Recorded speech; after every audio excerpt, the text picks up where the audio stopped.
Yo, yo, what's going on, everybody? What's going on, man? She speaks. I'm back, man. I'm back. Another Thursday night football game. Uh, Cincinnati Bengals, uh, Miami Dolphins. Definitely gonna be a good one. Definitely gonna be a banger. Uh, Miami's been playing great football. Great football. Did already beat the Ravens and the Buffalo Bills. They definitely had a They definitely had a banger last week against the Buffalo Bills. He went and pulled it out. So Tua's been looking fantastic. The receiving core with Tyreek Hill and Jaden Waddle has been explosive, and their defense is solid, so they're on the right track. Cincinnati Bengals 1-2 right now. Little Super Bowl loser slump, starting off the season, but we definitely expect them to be back on track pretty soon. You never doubt, Joe Burrow and that receiving core that they got over there with Jamar Chase and T. Higgins and Tyler Boyd and Joe Mixon at running back. So it's definitely going to be a good one, man.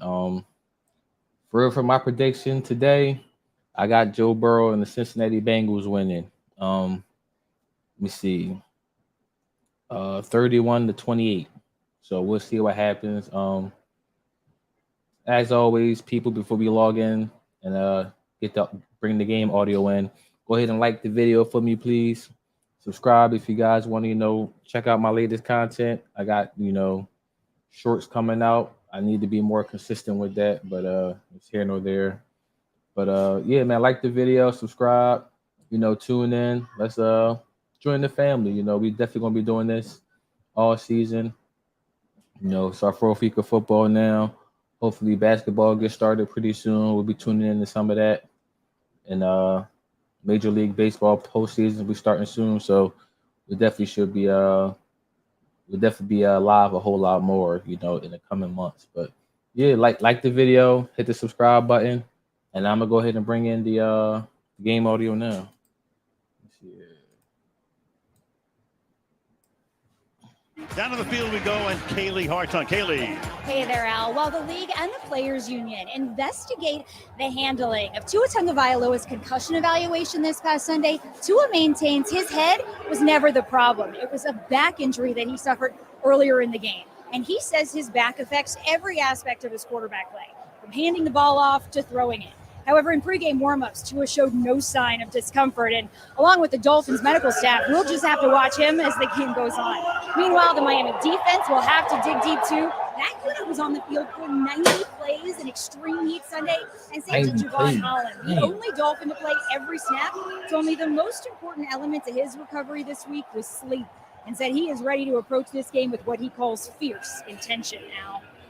Thank you, Kaylee. Traditionally here, they have the Who Dey chant.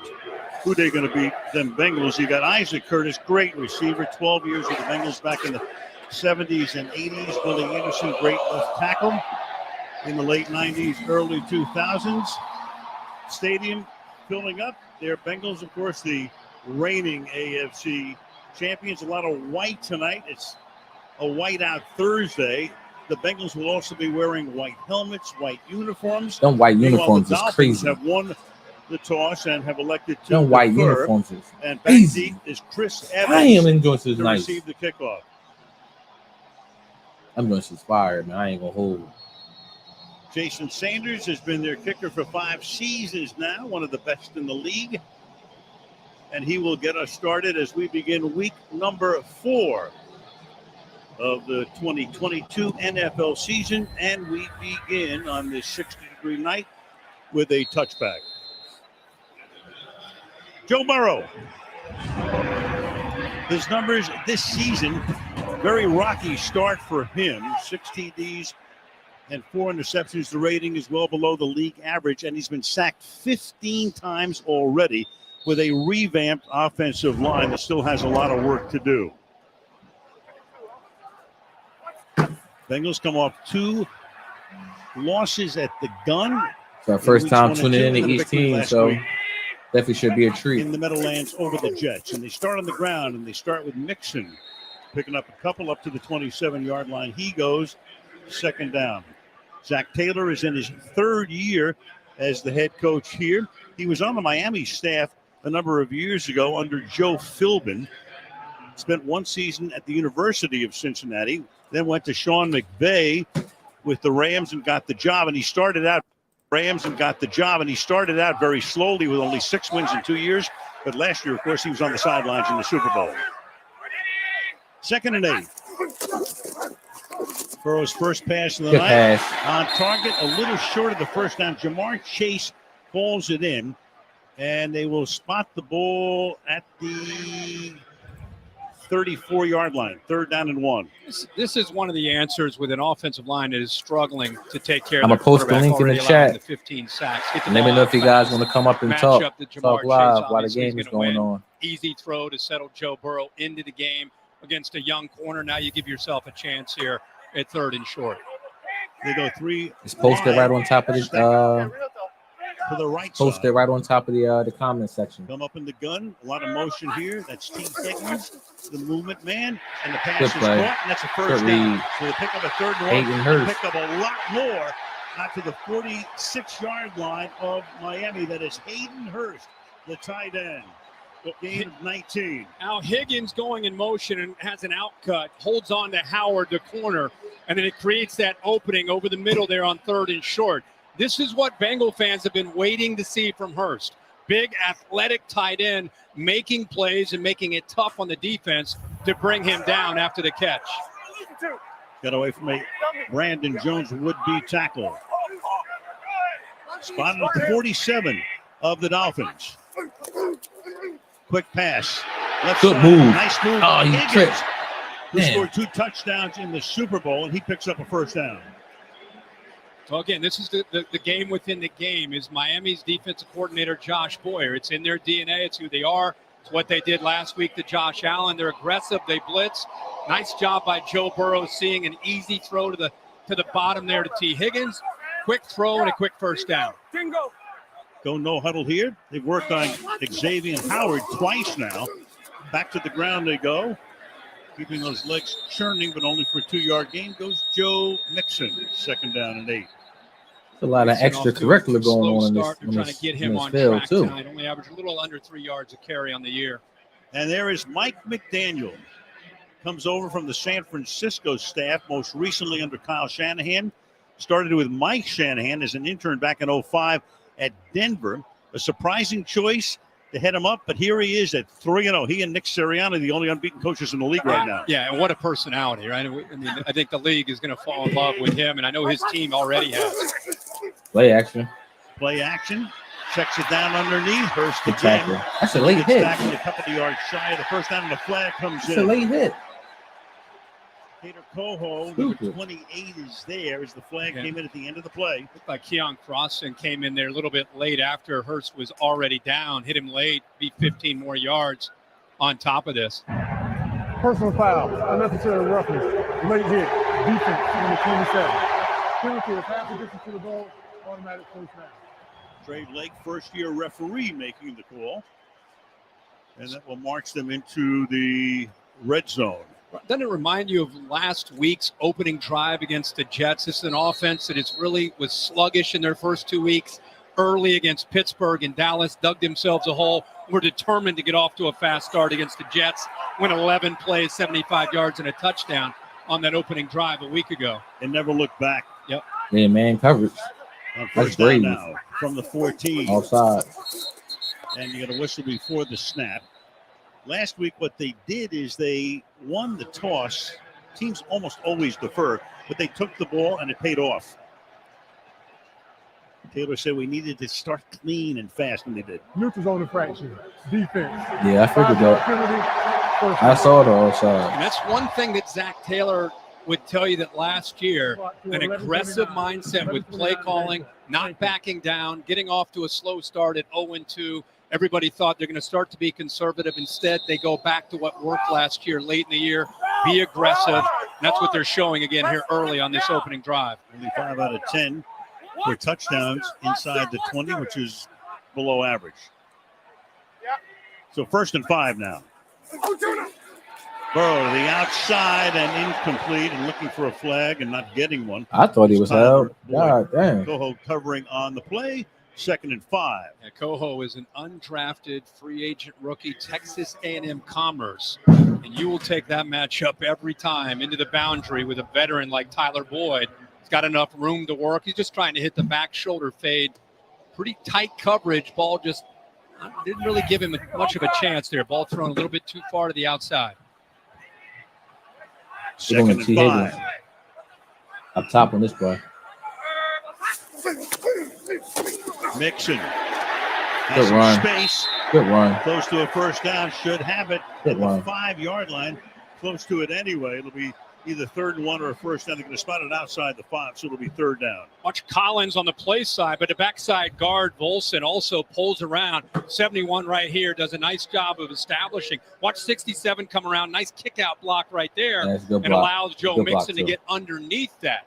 You mentioned a good word. Gives Mixon some space. He's not had a lot of that to work with, and he's a big, powerful back when he has a chance to build up that momentum.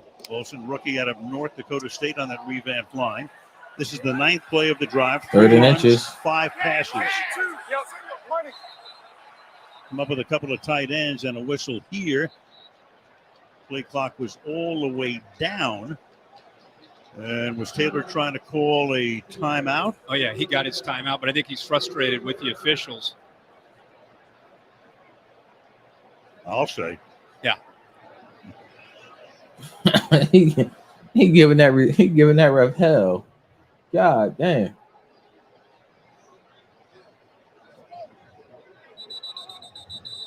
So as it turns out, they do call the timeout. Here's Taylor. Yeah, he sees the play clock. He's all the way down. He's inside the 10-yard line. They probably asked them why they ain't doing measurement. So 3rd and inches. That's the only way this drive has been stopped to this point.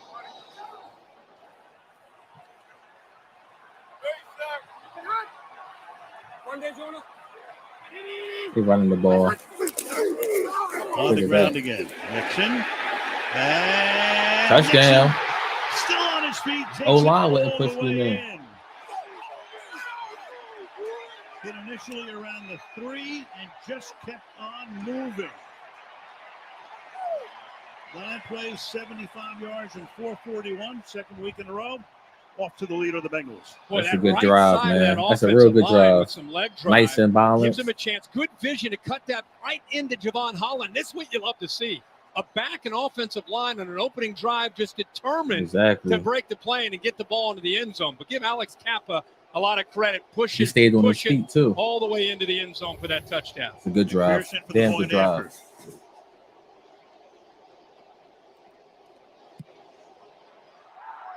Mixon, 16 touchdowns last season.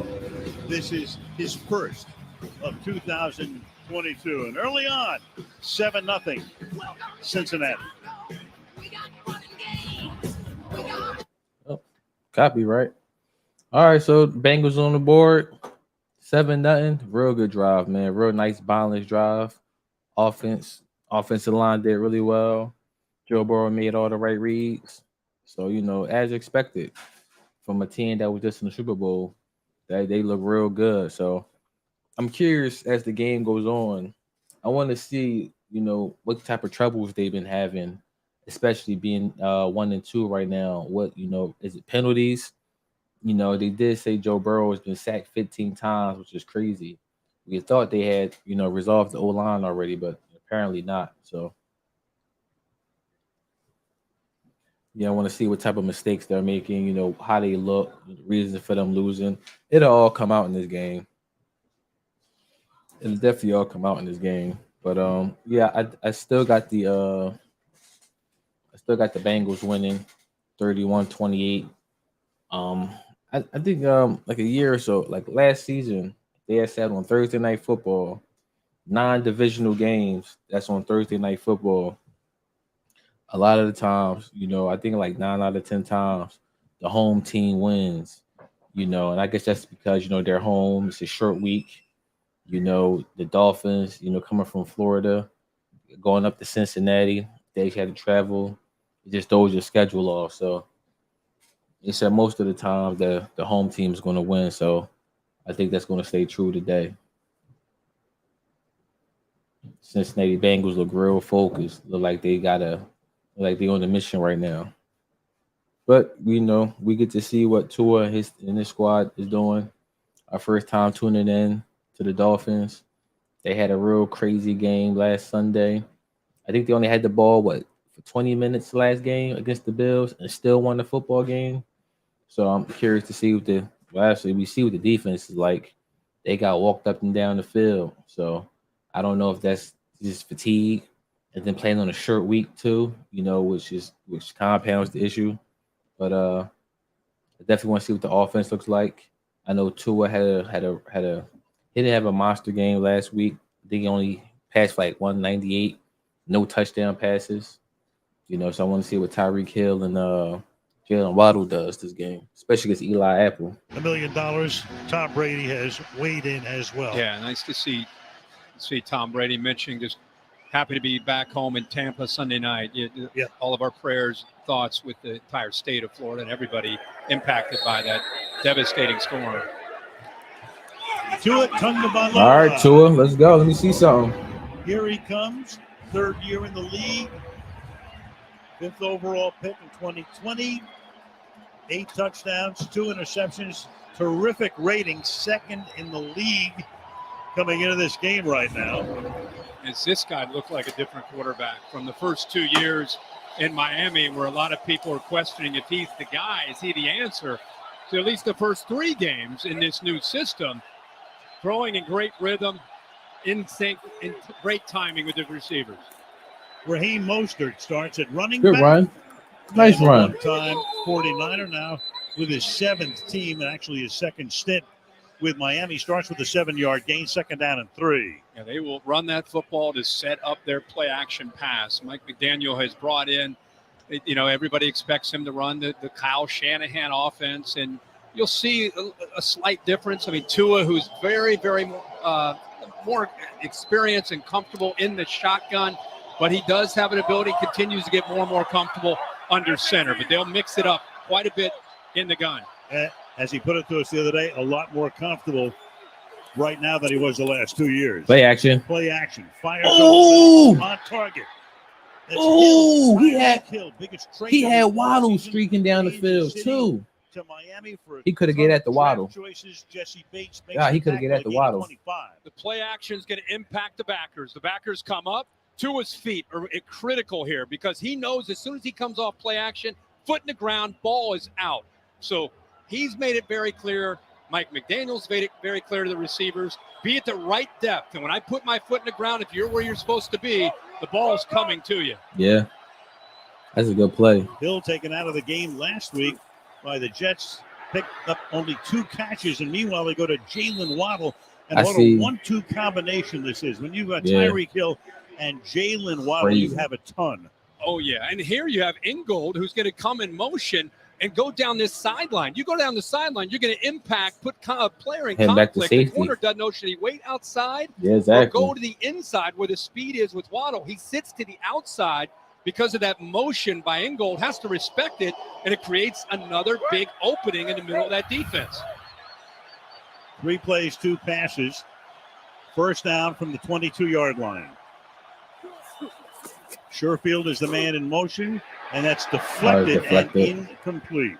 2nd down and 10. Oh, Mike Gesicki. What Mike Gesicki been doing? DJ Reader out of the lineup, one of the better run stuffers in the NFL. He'll have a mixed bag, but B.J. Hill, his stock has to go up. He's got to make plays now in the interior. One of the ways you can make a play against Tua, where the ball is out fast, is to be able to time it up and get your hand up, knock the ball down. Tua averages 2.5 seconds. That's 7th in the NFL as far as getting the ball out and as quickly as he does. On 2nd and 10.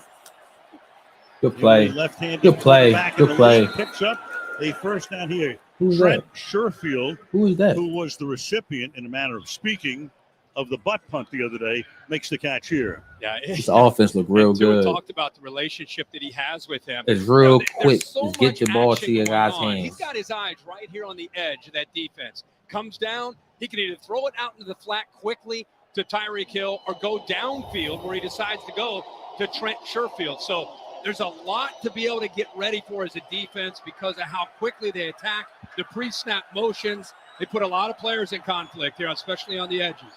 Well, look to have something in his eye. Damn, reverse Now the on the end Tyreek around Hill. here goes Tyreek Hill. It's short. And they bottle him up. Yeah, it's a at the loss of line one. scrimmage. The Good defense. Kansas City Chiefs, 6 years in Good the league. defense. Been to 6 Pro Bowls. Sam Hubbard makes the tackle there, second down and 11. Hubbard does a heck of a job. He is known with a guy that has a relentless motor. Watch him fight through 30. Ingold gets through there, sheds that block, inherits another he was guy, back there. gets off of him, and then eventually he's able to make the play. So Mostert started. Now Chase Edmonds comes in at running back. We got They put him in the Mostert and slot to Chase the right Edmonds. side. That's crazy. Tua throws over. Oh, the middle, good and that catch. is caught at the 5-yard Good line. pass. That is Chase Edmonds. Spent 4 years with the Cardinals. Picked him up as a free agent.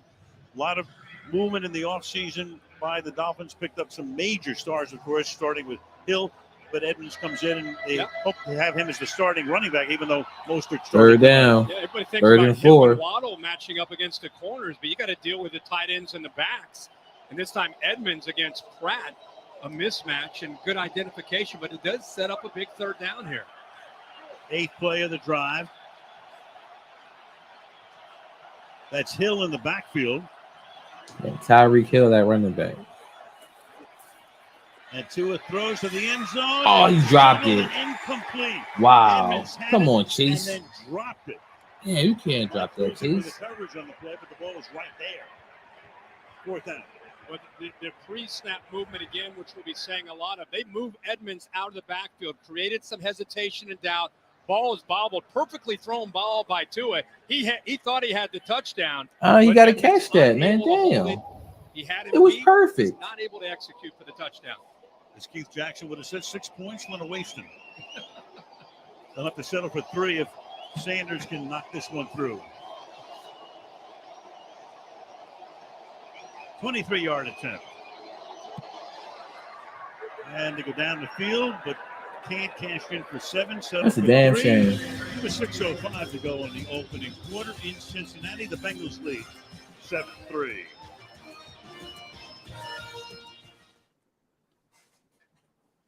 You got to help your quarterback, man. Especially in the damn Thursday night game. You got to catch that damn football. Perfect play call, perfect pass. Receiver messed the money up.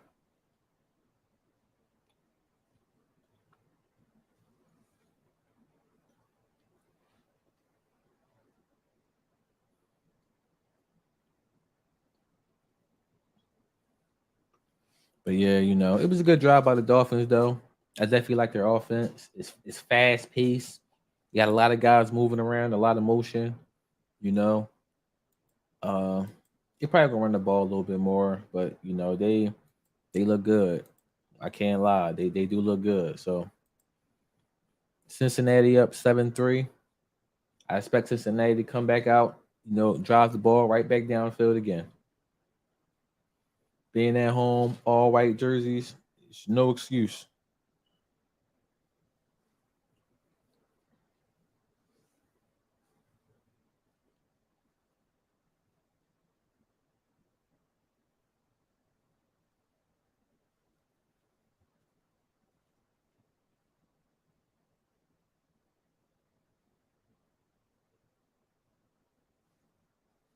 Let me know how y'all day went today, chat. Let me know how y'all day went. I finally finished up that real big install I've been telling y'all about. Finally finished that up. So, shoot, man, for real, I might take like a week off. I might take a week off next week just to, get myself together and get ready for, these winter heat and the AC heating calls. I definitely know they're coming. Make sure I got everything that I need.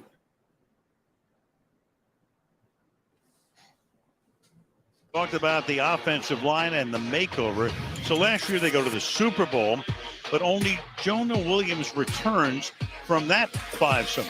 They rebuild it. 7 sacks were allowed to the Rams. Of course, the one at the end with Aaron Donald clinching it. So they went out, they got Bolson, a rookie out of North Dakota State. Karras came from New England. Kappa comes from Tampa Bay, and Collins, of course, from the Dallas Cowboys. And look at the results so far as they're still developing chemistry coming into tonight, tied for the most sacks at 15. But a great opening drive, and there's a guy that's got a little bit of energy, and we've not seen that in the first 3 games from Joe Mixon.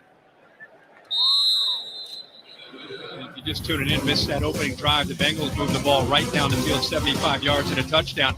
And while we all want to look at Joe Burrow, anybody would tell you the offensive line, we talked about it in the open, how would they perform? Would they give him time? Group that's playing much better tonight. Nice job on the play side by Leo Collins. We saw Bolson pulling around, and then the toughness, the determination to get the ball into the end zone for a touchdown to finish the opening drive off.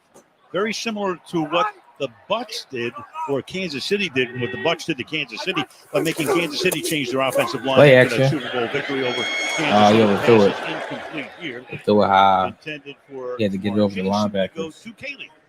Now, Ted Karras told me that his experience as a Dolphins captain in 2020 prepared him to lead this Bengals O-line as one of its 4 new starters.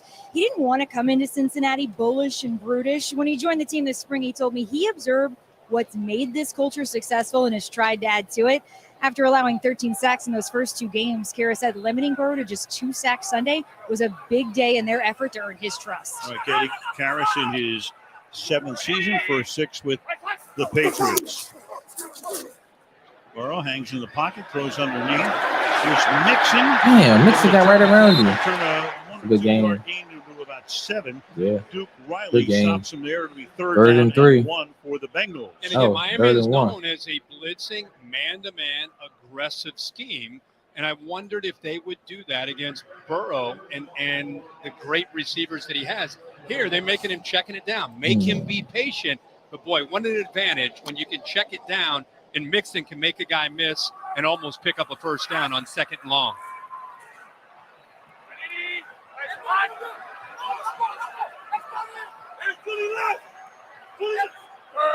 Boyd moving back and forth. Look there, and he swings it out to Mixon. Lower your shoulder. There you go. Picked up the first down. First down. Up to the 37-yard line. Really good job. We keep saying, Joe Burrow, you're going to be patient. He always, sometimes people say he holds on to the ball too long. He wants. I thought he had T. Higgins open on the right side. Here it is 3rd and short. Motion to the right. He wants to work to the right. He wants Boyd. Comes to the middle. Comes all the way back to the check down, his 4th option, and gives himself a chance to convert by getting the ball again to 28 Mixon.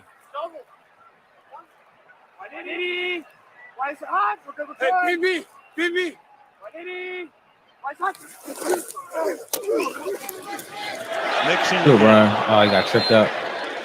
Up to the 40-yard line. Gain of 3. 6th-year back. 2nd and 7. In 17 out This of O-line ain't doing bad, They're man. crowding the line. They're sensing this offensive line is playing maybe better than they anticipated. Exactly. And early down, they play man-to-man, free safety in the middle, walk the other safety down. Trying to just overload the offensive line, force Joe Burrow and these receivers to have to beat him, and they think they can get to Burrow before they can give up a big play through the air. Boyer was the defensive coordinator under Brian Flores and was retained when McDaniel got the job. So the system basically the same, 2nd down and 8.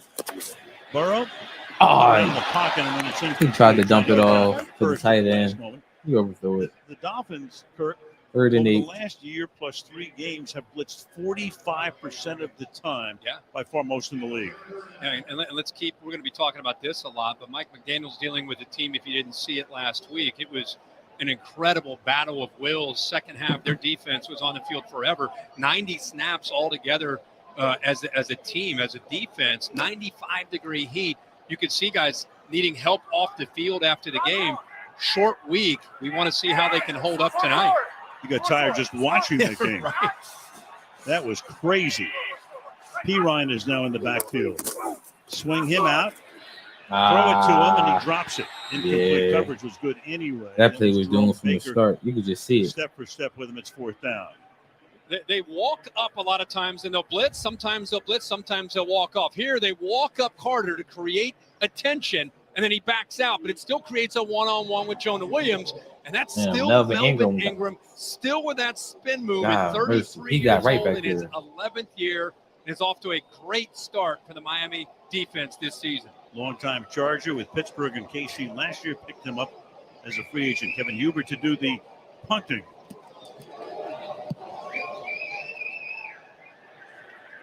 Hill is back there, and Tyree. They got returning punts. Back at the 13-yard line. Late.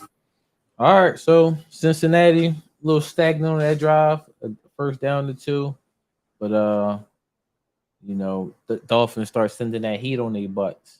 And you know, they got the Burrow a little bit, so we'll see what Tua does on their way back out. But yeah, the defense, they like I said, you know, before they actually mentioned it, that old line was actually playing good. You know, they're running the ball well, creating holes for Mixon, you know, giving Joe some time to actually make and go through his reads. So he just said, fuck it. Excuse my language. We're just gonna go ahead and send this heat on his behind. So it was definitely a great adjustment by the Dolphins defense. So that's all football is chess. You know, you see something going on, you got to make the next chess move. So it was I liked it. It was a good read. It was a good adjustment by the defense. I give them that.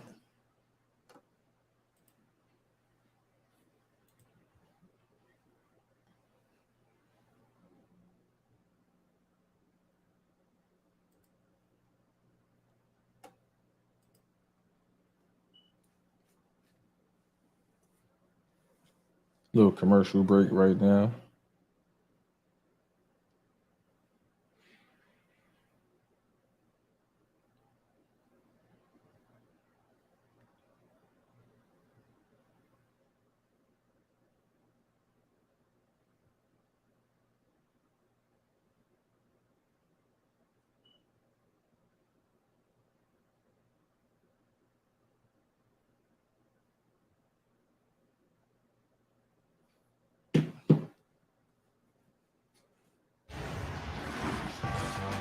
These two quarterbacks got together 3 years ago in one of the great college football games you'll ever see.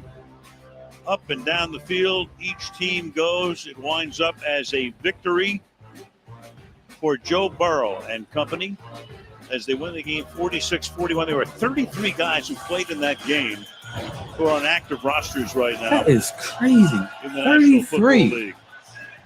Pretty good night there. 7 touchdowns combined through the air. One of those games of the century between LSU and Alabama. And Burrow told us yesterday that's when he knew he maybe had elevated himself to the point where he said, he didn't say the exact words, but I'm pretty good is what he basically was telling us. You know, maybe I am as good as I thought I was. All right, now the Dolphins start from the 13 on this drive. Bengals on top, 7-3. Mostert is the back. Good run. Mostert has a Good nice run. hole. Good run.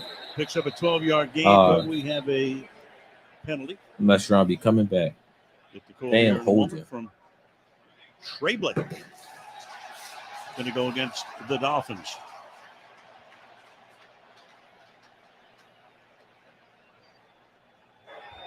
Holding. Offense, number 10. Penalties, man. Penalty is half a distance to the goal. Penalties. First down. The killer. Was it you who predicted that of the 32 teams, only Philadelphia and Miami would be unbeaten? Of course. Into September? Yeah, of course. Of course. You know, you show highlights from that game. You know what you don't know unless you're a diehard fan of those teams. Tua was injured badly 2 weeks before that game and had that procedure where he tightened up his ankle just to be able to get healthy enough to try and play in that game. But that LSU team in 19, they were a machine led by Joe Burrow. And think of the receivers. They were smashing dudes. It was a fun team to watch. Yeah, it was a game you wish you had done, right? Yeah, it was exactly. CBS's game. They had the SEC contract. Yeah. So timeout taken here. And we'll go to Kaylee.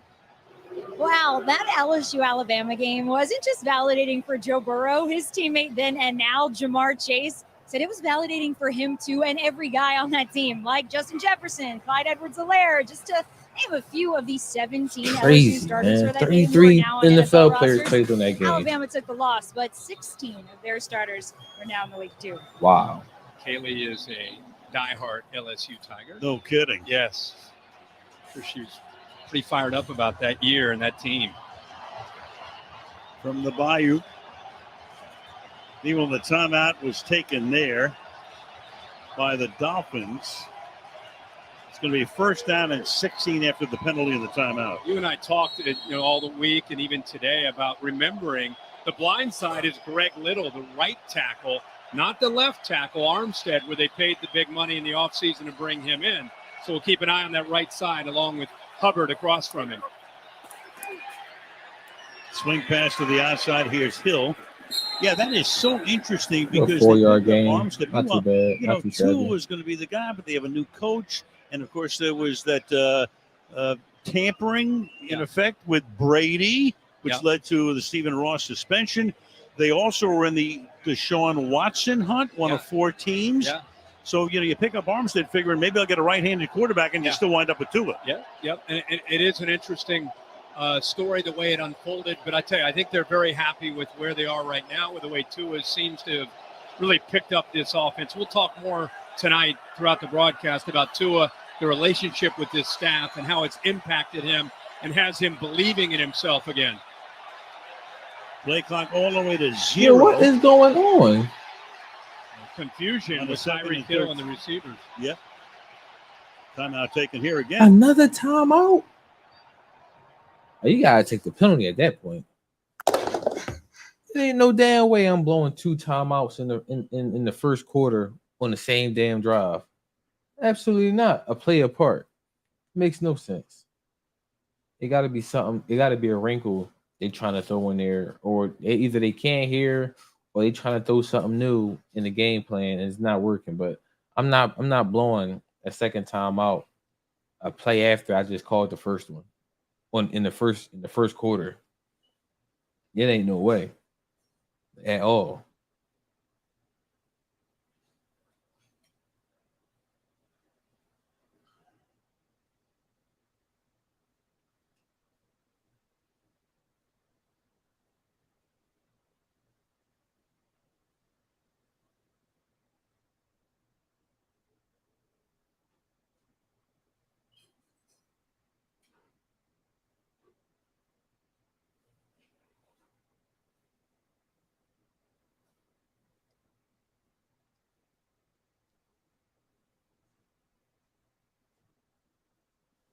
Yeah, I can't believe they did that one.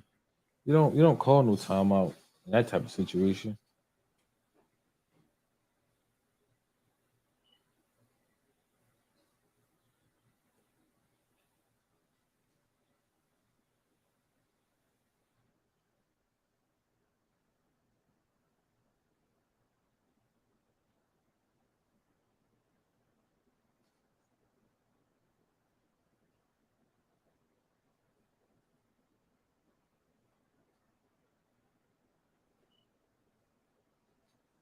These commercials is killing me too.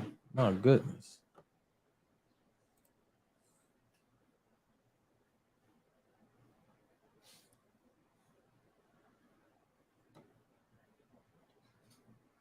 There we go. Next Thursday night, we will be in Denver. Ooh. The Colts at the moment are 1-1-1. The Broncos have eked out 2 wins. You're going to see Jonathan Taylor. You're going to see Russell Wilson. Next week, I don't know if we're going to tune into that one, man. Eastern time on Prime. I'm not a fan of the Broncos as a football. I think as a football team. Chris Collinsworth, my partner for the last 13 years on Sunday night. Roger's been to 2 of the 3 games we've done so far. Yeah, That's right. Traveling around with this traveling circus. Second down and 13 at the 10-yard line. Good pass, Tua. Good pass. Wow, good pass. That's a great pass. Making the catch. Hung in the pocket. That's a great pass. I like that. Gain of 20. How about that accuracy? I mean, he's able to throw this ball right into a tight window to Gesicki, who's got great length. Nice job. Reads it, Look at that throw. I mean, you're talking about putting it over top of Logan Wilson, the linebacker, in between the safety Bates and the corner. Perfectly thrown and great timing again by Tua. Under 2 minutes to play now in the opening quarter. Handoff here to Mostert. Yeah. You know, it's so funny. I was thinking Tua was every time always I read that Hill in the accurate, offseason, man. unfortunately, That's what Tyrese made him talk. dangerous in They Alabama with asked all him to those damn compare weapons. Mahomes, the two, and the one thing he did say about Was that? Right, exactly. Tua's got better Accuracy. Yeah, and everybody said, what is he doing? Because Tua had 2 years that were forgettable, and now he's off to a great start. And I just want to say, Mike McDaniel, not just the scheme, but the job that he and Darrell Bevel have done in just picking up the pieces and getting him to believe in himself again after those 2 dreadful years and putting him in a scheme where he feels comfortable. Play action. Oh, he going deep. Downfield into double coverage. Oh, Picked trash. off at the 29-yard line. Damn, picked him off. Was there. The coverage was perfect. They tried to get it to Hill. That didn't fool the Yeah, Bengals. he tried and they to. come away with the interception. He tried to force it.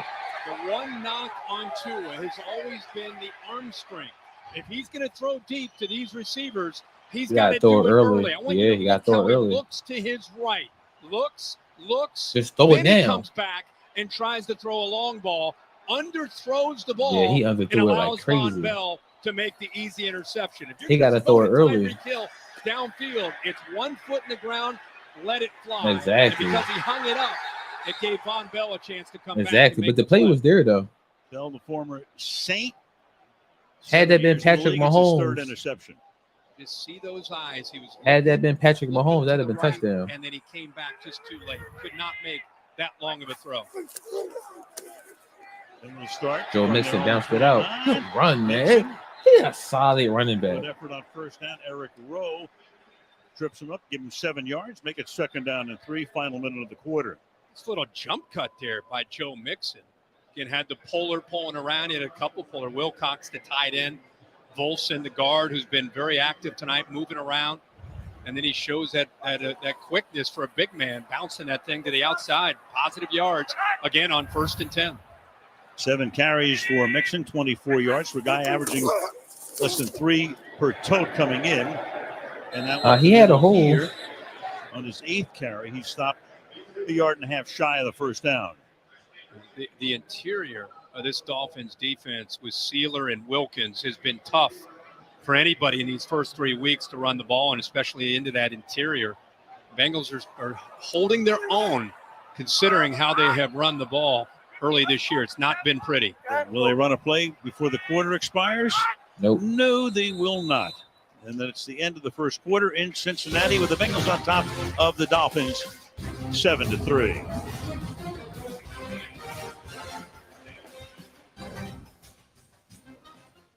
All right, so that's it, man. So the end of the first quarter, 7-3 Cincinnati.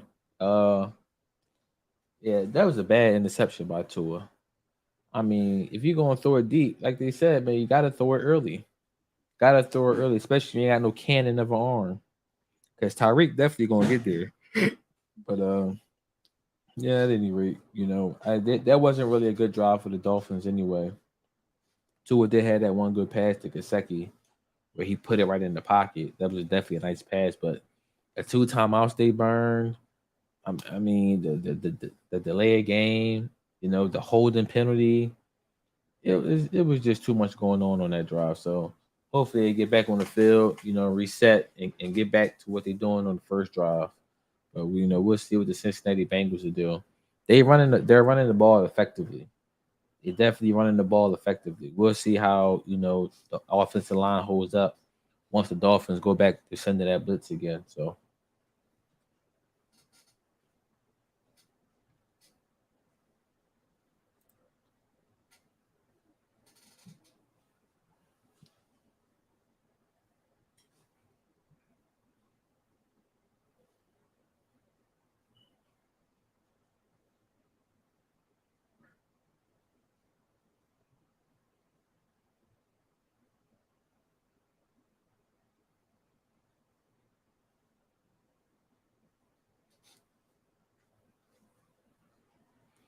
What your fantasy teams looking like? Y'all got anybody starting in your fantasy teams this week? think I got the kick. I think this game right here, one of my leagues, I got the kicker. In my main league, the kicker for the Dolphins. So he got 3 points already. Nobody in the second league. And in my third league, I have T. Higgins starting. Yep, I got T. Higgins starting in my third league. So he has 2 points right now. So I should be pretty much in good shape.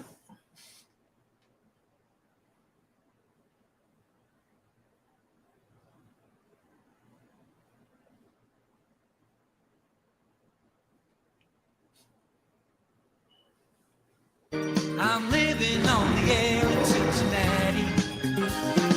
Cincinnati, WK. Oh, that might be copyright. I can't.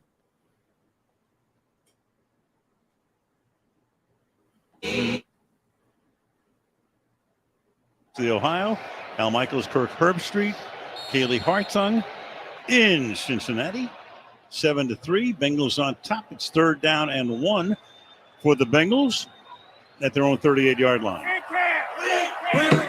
All right, 3rd and 1. They definitely running the ball without question. Mixon, the running back. Play action.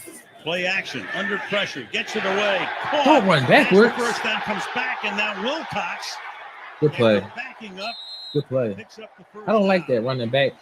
That's Javon it. Holland finally running That's him definitely down, a bad gain of Jones. 18 to the Miami 44. We've seen Hurst, and now it's Wilcox. And it's yards after the catch.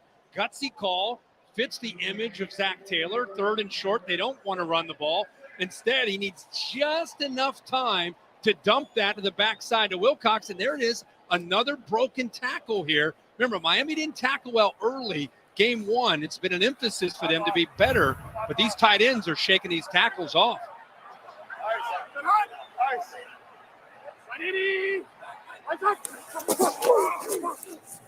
Back to Mixon. Good run. Heavy workload. Good Already run. to 40 he goes on his 9th carry of the night. We go to Kaylee again.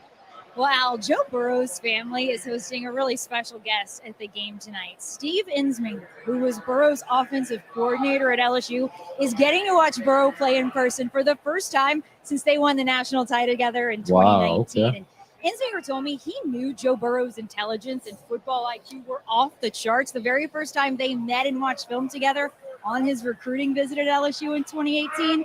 Insminger says, give Joe a half a second more any play and he can wreck anybody. Yeah, he was excited Good run. to know that he'd be here. Good run. So Burrow started his career at Ohio State. Did you know that? I think I did. Yeah. And then transferred. Yeah, he sat behind J.T. Barrett, and then eventually when Barrett graduated, he thought he could beat out Dwayne Haskins. He did not. And then he opted to transfer and ended up down in Baton Rouge. And every time you bring up that, because it was such a turn of events in his life, he gets kind of emotional about the people who were willing to coach Steve Insminger, Joe Brady, the people that brought him down to Baton Rouge and believed in him because it changed the direction of his life.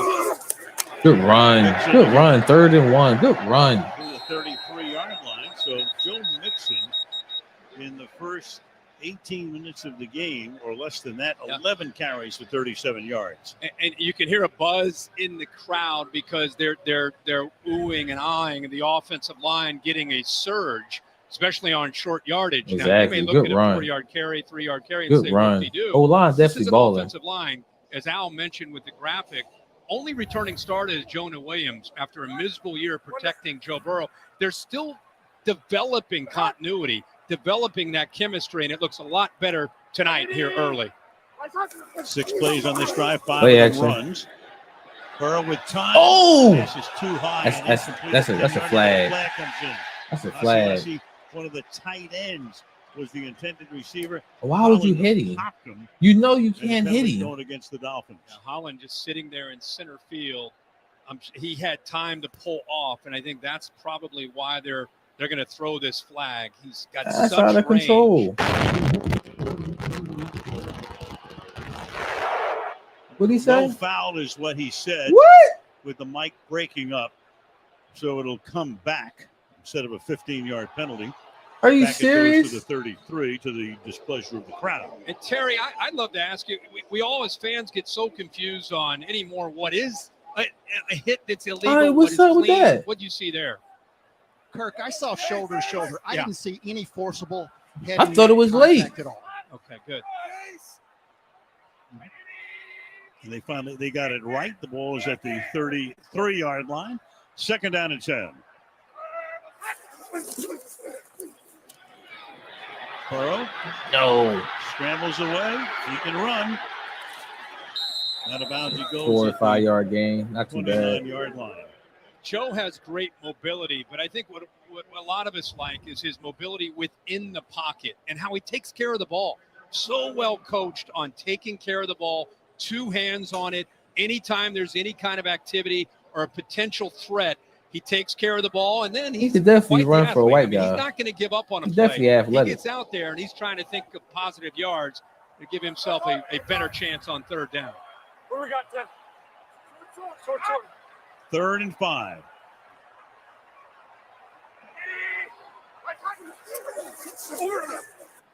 Damn. In the pocket, under pressure, takes off again, and stopped a little bit short of the 1st down. A yard or 2. Needham and Jerome A yard or 2 Baker gain. were there to create He definitely a short 4th though. down here. And let's He's see short what by the like call's 2 going to yards. be from the Bengals They bench definitely and going Zach for it. Taylor.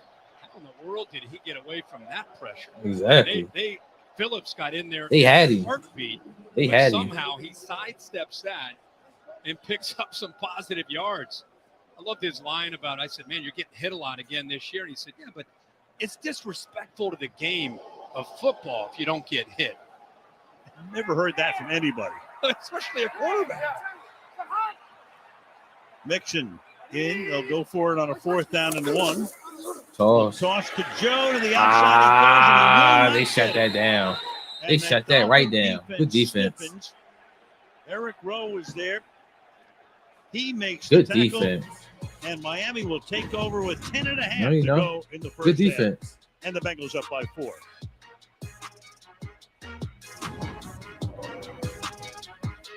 Good defense. Dolphins, they swarmed to that daggone football. Toss right. They was not fooled.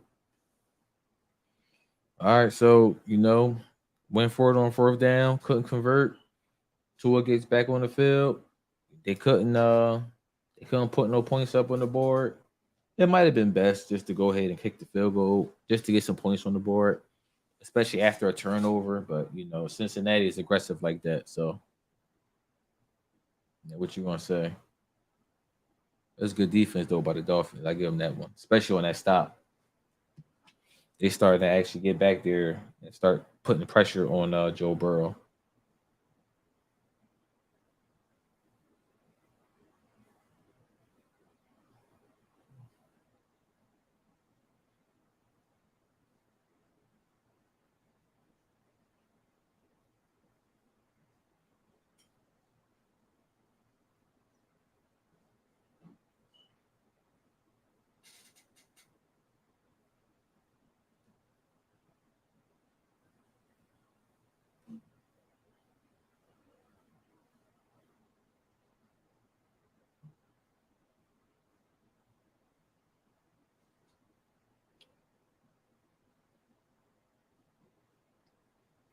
It's definitely about that time. Halloween coming around again.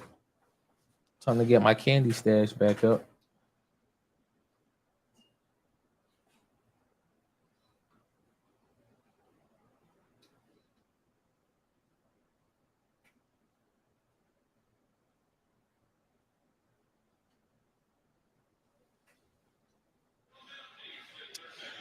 Well, the Southlanders are running out of time, so don't miss the epic battle when a new episode of The Rings of Power comes out tonight. Only on Prime Video. Only. That's it. There you go. Always fun. How's Tua going to respond here? The last time out, he had one of his only mistakes of the night. Gets the ball back after a great stop by their defense. See if they go back to those short, quick passes where the ball was getting out and he was finding some openings into the middle of that defense, mixing in a little bit of the run game and the play action. seen Tyreek Hill and Eli Apple. Can't wait to see when they go one-on-one tonight. Little verbal jousting, social media action. A lot of talking going on, mainly from Tyreek. Edmonds is the running back here. Fake the hit, and then that's almost picked off there. Intended for a Waddle. Jalen Waddle, Wasn't even man. looking for the football. Uzier almost was able to pick that off. They not Walked on to the end same zone, just page. not on the same page there. They're not on the same page. And that was the receiver downfield. Offense. The O-line. 68. Yeah, it's the O-line. Penalty, first down. So Robert Hunt, outstanding right guard. Man, the O-line got out of there too Snap early. last season. He was 5 yards downfield. And after the throw, you can see Tua talking to Waddle to try to get the two on the same page. Waddle, as I said, never even looked for it. Get a lineman 5 yards downfield. Yeah. We've not seen this from Miami in the first 3 weeks. You know, some miscues and hurting themselves. Yeah, they probably didn't have a good practice. Up the middle. To the 23 goes Chase Edmonds. Makes it second down and 11.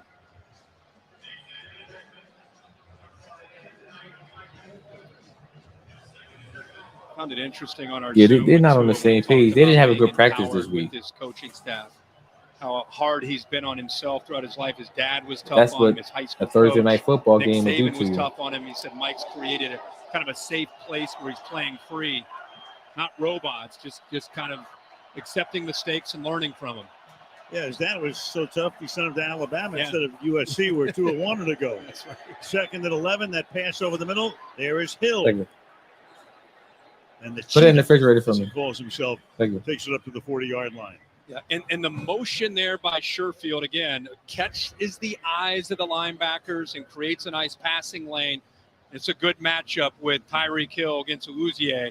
Into the middle, linebackers had cleared out, easy throw. And again, Tua, a little step, Yeah. a little hop, throw, and a first down. Hill has been targeted 4 times, has caught 3 for 46 yards. First down from the 40. Good play. Edmonds to the outside. Shut down. Around the corner before They only he got a was yard. taken down. Hill was right in the middle of that. It's a good picture play as well. design, though. I like it. Second and long. Yeah, I don't know if Logan Wilson, 55, gets the attention that he deserves. I mean, he is a linebacker that's known for his ability to cover. But you watch him, you watch how active he is. He did not hesitate. With all that jet motion, he's able to get out there and run sideline to sideline, and he is a physical inside linebacker. They don't take him off the field.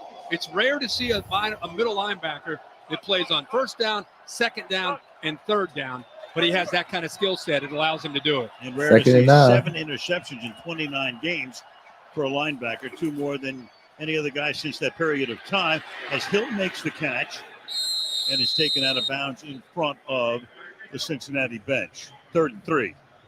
That's just Tua recognizing he had a couple receivers, tight end. Just anytime you can get the ball to Tyreek Hill and you've got a couple blockers, you got a little bit of space, you take your chances. Really, that play is to set up this play now on 3rd and 4. Put it back at the 46-yard line. Have to get to the 50 with a little over 8 to play in the opening half.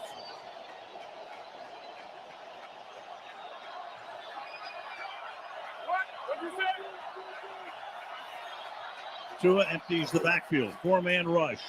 Fires downfield. Oh! He can't one-handed. What is that? But a flag comes in. to Pass Uzier interference or with holding. the coverage on the play. Yeah. Uzier, rare mistake, doesn't put himself in position to find the football. Head never turned around. Hands get on Tyreek Hill. And I think that's what they probably see. Watch his head. Never gets a turnaround. Now you're playing catch up against that speed. And then he grabs him. On the play, both by the defense. Illegal contact, hands to the face, defense. That penalty is declined. Pass interference. Pass interference, defense, number 22. The ball we placed at the spot of the foul. They got 2 penalties on one daggone play. Yeah, hands to the face, only 5 yards. That's an automatic first and a lot further downfield as it takes it to the 30-yard line. That's the risk you take. And at some point, you've got to leave your corners out there on islands and hope that they can hold up against this speed. That's the danger of defending Miami. It's not just Tyreek Hill. You got Jalen Waddle on the other side. You're dealing with 2 of the fastest guys in the league on one offense. Yeah, you're a defensive back. That's not a pretty sight when Hill gets behind you. No. From the 30. Play action. The run pass option, and the pass Come is on, Waddle. intended You got to for catch that. Waddle. But one early, none since. Here are the Speed brothers. This season, the two guys, Waddle and Hill. Got time to get the jet skis out in South Florida. There you go. Only Stephon Diggs at Buffalo has more yardage. Second pair of teammates, each with 300 or more through 3 games. You go back to Evans and Deshaun Jackson with Tampa Bay 4 years ago. The thing that's blown me away in prepping for this game and talking with the coaches and watching this team closer is you know about the big playability, but their blocking and how unselfish they are and how they practice was very cool to see. Good pass. The ball comes out. That's incomplete. Make the catch. No, it's It incomplete. did not.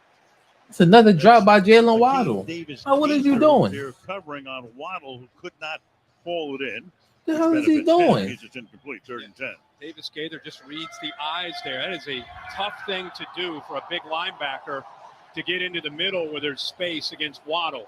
But he's got long arms. He never gave up on the play. Oh, no, Once about that Waddle one. went down, it looked like a catch. Watch that left hand rip at the ball as he goes down Yeah. to pull it out. I guess not. 3rd and 10. Deep drop. Tua scrambles away, goes for the end zone, and incomplete. What is Tyreek Hill going there, on? So we're about 4 Bengals. And it's 4th down. Tua tried to buy some time there, but that Bengal pass rush, What is it, they didn't field quite goal? get to him, but they made him get rid of that ball. He just had nowhere to go. He just throws it away. He's trying to find Tyreek Hill down the middle. So Jason Sanders comes in. All This right, will be trying a to field goal. 48-yard attempt. Let's go, Jason. I need 3 more points. Let's go. Next gen stats provided by AWS. The make probability here is 61%. Let's go, Jason. And Good kick. it's now 100%. Good joint. That's a good joint. 6 points 2 for me. field goals that would have been good from 51. 7-6. The Bengals on top about halfway through the second quarter.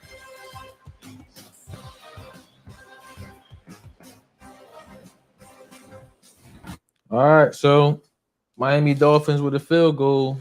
They got a little slow. He got shut down on that last series of plays. So 6-7. Bengals still up. Bengals still up. If anybody in the chat, if you ain't like that, you ain't hit the like button yet, definitely go ahead. Pretty please hit that like button for me. Any likes and love, you know, it's definitely needed and it's definitely appreciated.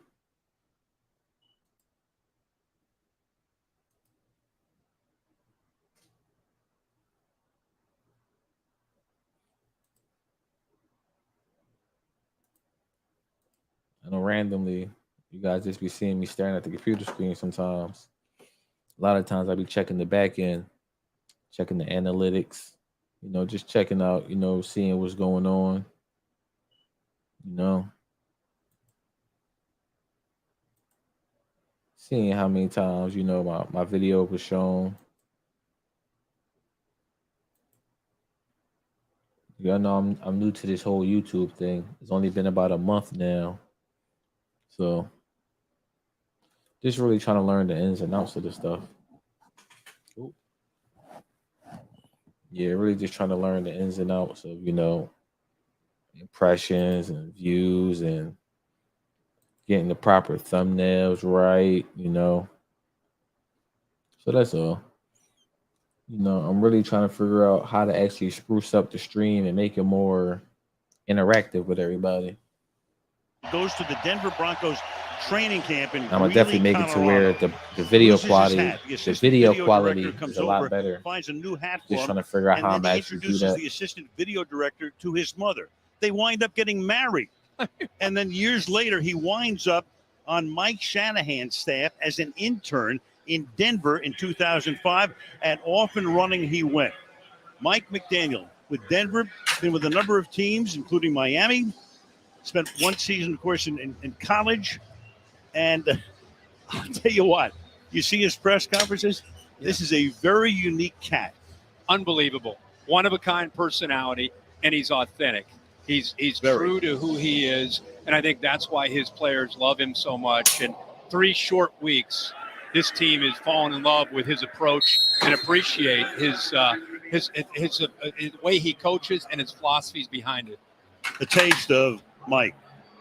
My job is to coach you to get all that greatness out of you. And it's going to be fun, man. It's going to be work, but I know you're not afraid of that. So this is an awesome day for me. And I'm damn sure going to make sure that when you look back on this day, you're going to be like, damn, that was one of the best days of my career, too. So he's flying to Miami. He's talking to Tua from the plane on the phone as Burrow throws on first down to Mixon. And that's Mixon, yeah, you can't take Mixon down one-on-one. No idea who this guy was. None. Well, you got to think about Tua with his background, his college coach Nick Saban, and now he's dealing with Mike McDaniel, and it's you could just hear in just that conversation, it's a very different approach. I think he embodies this younger wave of head coaches in the NFL as well as anybody, and it's fun to see and fun to watch. Another pup out of Shanahan, right? That's right. With Mike in 05. This will be in Washington. Burrow throws, and that pass What is is that? incomplete. It'll be 3rd down and 5.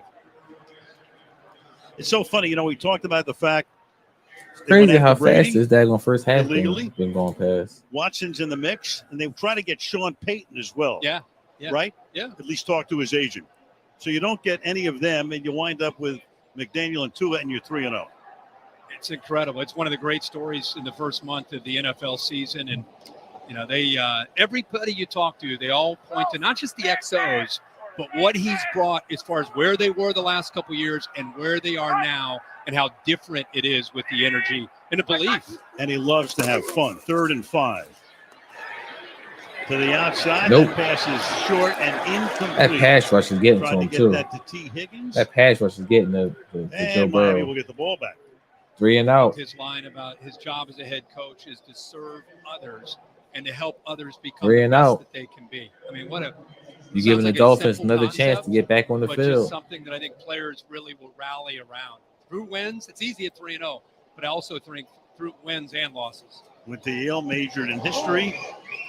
Hill is back there again to field the punt, but it bounces back toward Man, that joint bounced back the Bengals crazy. side. And That joint bounced from the 30 to the 40 Very in one short bounce. kicks there. And Miami takes over. All right, so another 3 and out. What you gonna say? Hold on 1 second, fellas. Hold on 1 second.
Kirk, it says here on the card, we're coming up on spooky season, and the horror is heating up. All your favorite chills and thrills are now streaming on Prime Video. There you go, spooky season. And don't you forget it.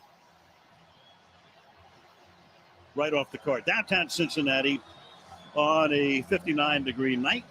Clear skies. Look around the capacity crowded Paycor Stadium. Used to be Paul Brown Stadium. Mike Brown owns the team. His father, of course, Paul Brown. That was a hard thing to have to come to grips with, but in today's world, moolah talks, so you sell the naming rights. Tua going deep. Downfield for him. Oh, come and on. It's almost picked here. A flag is down. Jesse Bates Tua covering on the just, play. Two flags in the offensive backfield. They hit him low as he threw the football. Tua out here just throwing any Tua damn dealing thing. with a back God, ankle damn. coming into this He's game. forcing Many it people right that down the don't even hill. play. Roughing the passer. Defense, number 58. 15-yard penalty, automatic first down. Joseph Osai. Osai, the second-year man out of Texas, was out all last year. Essentially a rookie. He missed all of last year. Has some quickness. Doesn't give up on the play, but comes in low right as he releases the ball. Yeah. God, this is, Caught the attention. they're trying to tear his knees up. He was on the Goodness. report not only with the back, and he passed the concussion protocol. It's still being looked at by the league, even though they said everything was cool to this point. But he was also on there with an ankle as well. That's right. First down, 43-yard line. 1 point game, 6.5 to go in the half. Raheem 4-yard Mostert gain, to nice. the 40-yard line. He goes. Lou Anaromo, a guy who came into more prominence. Of course, when you go to the Super Bowl, you come into prominence. But a guy who has made some tremendous adjustments at halftime to win in that game against Kansas City in the FC Championship game. And they came from behind after being down 18 points. It's really one of the things he's known for. His players will talk about that. In fact, we sat with Mike Hilton. He talked about that's the thing he admires most, his ability to make adjustments at halftime. Play action. Let me see something, Tua. Rolling left. Let me see something, Tua. Oh, don't take the sack, Tua. Slung down in his own 48-yard line. Oh, my Josh Tupu. Oh, it's a concussion. Uh-oh. Ooh. Well, we saw it last week, and he went down. He got up, was wobbly. The training staff comes out. Ooh. And, of course, the last thing the Dolphins wanted to see. I mean, last week it looked for all the world. Everybody thought head injury, concussion, passed the protocol, came back second half, led him to a victory. And Al-Tupo slams him to the ground. Ooh, I mean, that did not look think good. about the back, the ankle, but he gets thrown to the ground. Again, wrenching that back, which was the issue last week. Yep. So they work on him. We'll step away for a moment. Wow. Yo, that did not look good. With DirecTV, I can That get live did not TV look and on good. demand. Tua was out. Fingers like this. Yo, that did not look good. That's a scary situation. That did not look good at all.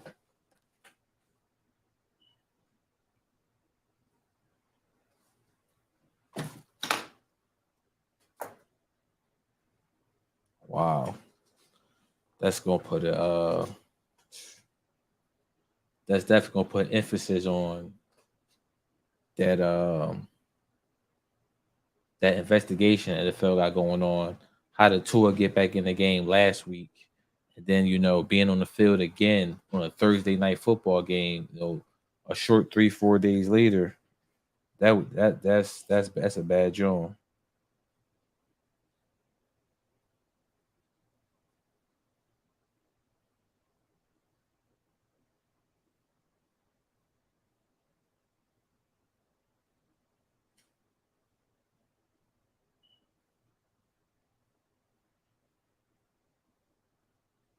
That didn't look good.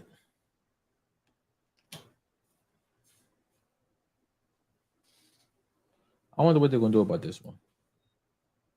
I don't even know who his backup quarterback is.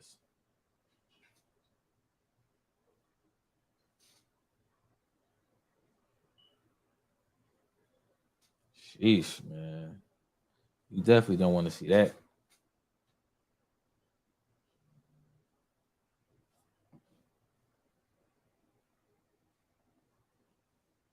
speculate, but Tagovailoa is still down as they work on him, and we'll show you in a moment the way his fingers were stretching out at the end of that play.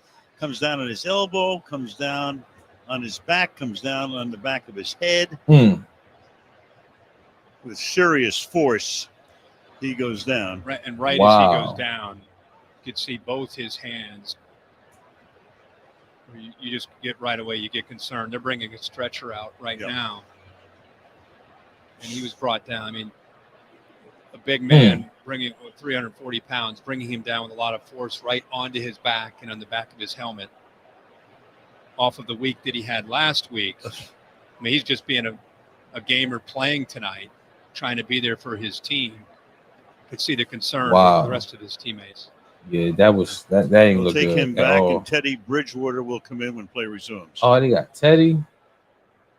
Dink and Duck Teddy. The NFL returns to London. Y'all know what time it is. Football is back on the world stage. Live from Tottenham Hotspur Stadium on NFL Network. Okay, boy, 60. Vikings. Yeah, they're gonna bring the stretcher on for him, man. You definitely don't want to see that, man. And I understand the trepidation that people got with letting their kids play football, especially seeing stuff like that live on TV, on primetime TV. Sheesh. I definitely got Tua out being out at least at minimum 3 weeks. And it's going to put emphasis, like I said, on that investigation at the NFL, because they thought Tua came back in the game prematurely. And the Dolphins saying that's not the case. What's that concussion protocol? The same concussion protocol was violated. So we'll see, but that did not look good.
Talking to our sports medicine analyst, longtime trainer for the Jacksonville Jaguars, before that the Giants.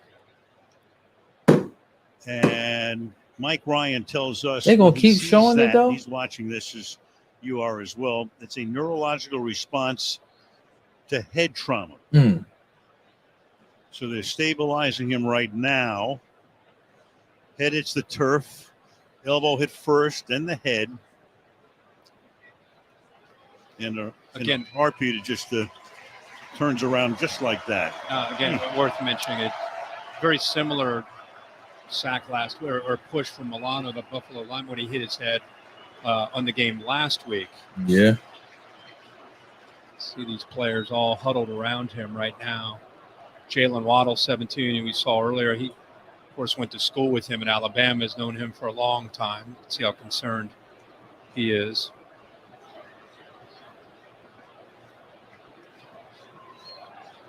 So Tua, and the Tua chant going up from the Bengal crowd. Popular around the country, such a great, college career, obviously. Just one of the more likable personalities you'll ever come across. Yep. And they'll take him back initially to the locker room. There was the coach, Mike McDaniel, with the send-off, and we'll get, as soon as we can, obviously, the official word as we hear it. Yeah, you can hear the whole stadium yelling Tua. Stabilizing him, keeping the helmet on. All right, let's see something, Teddy. And so Teddy Bridgewater, no stranger to the NFL as a starter with Minnesota for a number of years, 9th year in the league out of Louisville. Man who himself had a terrible knee injury back in 2016, which appeared to be career-ending at that point. But back he came. Teddy got dreads now. He cut that shit off. In his career, What is he doing with them damn dreads? Knows about every offensive system in the NFL, brings poise and leadership.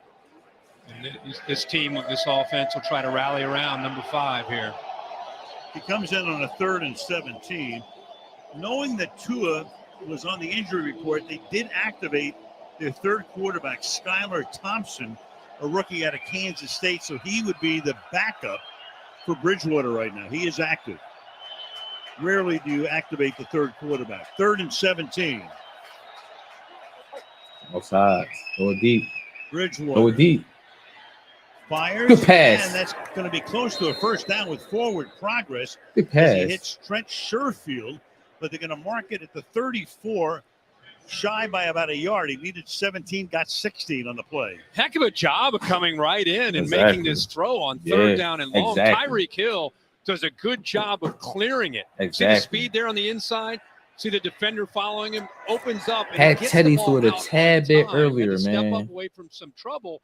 A heck of a first throw there for Bridgewater on the night. Now Sanders is going to come in. All right, Sanders, let's go. 52-yard field goal. Let's go, Sanders. If there is a prevailing I need some more points. In this direction. Let me see something. Give the Dolphins the lead. Fuck, he was blocked. Way short, might have been tipped, got blocked. Jeff Gunter, number 93, got a hand on it. Still 7-6. And we are back. In fact, we're not only back, we're back. Started to go to commercial, and I'm told we don't need one right here. Oh, my God. A little bit of penetration off the left side. Come on. Gets the hand up and keeps the lead for Cincinnati, at least for now. Man, I needed them points. So Jeff Gunter, a 7th Hey, I go round being pick selfish. out of Coastal Carolina. Turn it over at the 42-yard line now. Bengals on top, 7-6. And Burrow begins this drive with a handoff to Mixon. Good tackle. Good tackle. Mixon has now carried 13 times, but for only 37 yards. The first time we have called Christian Wilkins' name, 94 just shoots a gap right here. He is a talented, big defensive lineman who just gets better and better with the more experience that he gains. 4th-year player out of Clemson, brings great twitch, quickness to the inside to go along with that power and size. I need to see Cincinnati do something, man. Let me see something, Joe. 2nd and 10. Burrow slings it to the I guess they're not really giving him. It's a loss of yards. Nixon makes the catch. They really not giving Joe nothing to work with. The defense, they forcing him short. That opening drive that Cincinnati had with Zach Taylor, I just felt it was aggressive. It was decisive. They were on kind of in that attack mode. Since then, Miami, to their credits, made some adjustments, but Zach Taylor in this offense and Joe Burrow unable to really get their rhythm back that they had early in this game. P. Ryan now in the backfield. Chase has only 1 catch for 8 yards. Burrow is 8 of 15, barely over 50%. Goes deep down the left side. Oh, good. That's caught. There you go. T. Higgins. That's it. Touchdown. That's a good play. That's a good pass. The next thing you know, you got a 59-yard. That's a good pass. Over Xavier Howard. That's a real good pass. Interesting decision here by Miami. They went man to man. Concerned about the right side. Their bodies turned. There was no safety help over there. Instead, it creates a one-on-one opportunity. There was no safety help over there at all. In the league, Howard can hold up against Higgins. They want to help out on the other side. That Xavier Howard got cooked. Great job by Higgins. Got cooked. Come on, man. To come back to that ball. That man needs some safety help.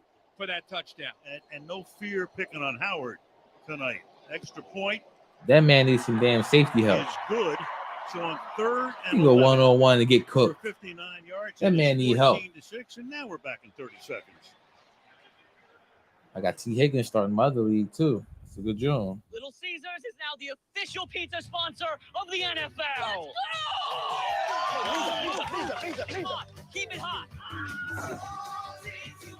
It's good. Pizza, pizza. Again. Harder, readier. Let's go, let's go. Pizza, pizza. Pizza, pizza. No, pull. High five. Pizza, pizza. Come on. Pizza, pizza. We're ready. Enjoy game day with a Fanceroni pepperoni with over 100 old world pepperonis. Pizza, pizza. So they didn't do much after that first drive, but all of a sudden, the explosive play. Higgins, who had 2 touchdowns in the Super Bowl, on the receiving end of this one. And a good job. Joe Burrow recognized right away that the safeties were more concerned about Boyd and Chase to the other side with inexperienced corners. They trusted Howard to be able to hold up. Joe Burrow said, you know what? We can win with anybody. Howard's a great player. No, you can't We're going see. to go to T. Higgins. You go try to tell him he couldn't see. And he did. Anybody trying to do that? You got cooked. Mostert back there, and he lets it bound through the end zone. So now Bridgewater, and it's his game now, obviously, comes in down by 1, starts with a good pass that almost nets a first down. They missed the field. All right, let me see something, Teddy. Down by 8. Well, because of that experience, you just like to see Mike McDaniel, who is a head coach. Let me see something, Teddy. Play caller. How much it's your time. Trust Teddy Bridgewater in this offense on the road. And I think because of all that experience that he has, he's going to have to and continue to try to be aggressive. 12 seconds. What's going on? With a play clock here. Get it off with 3. Why does this go right? Mostert.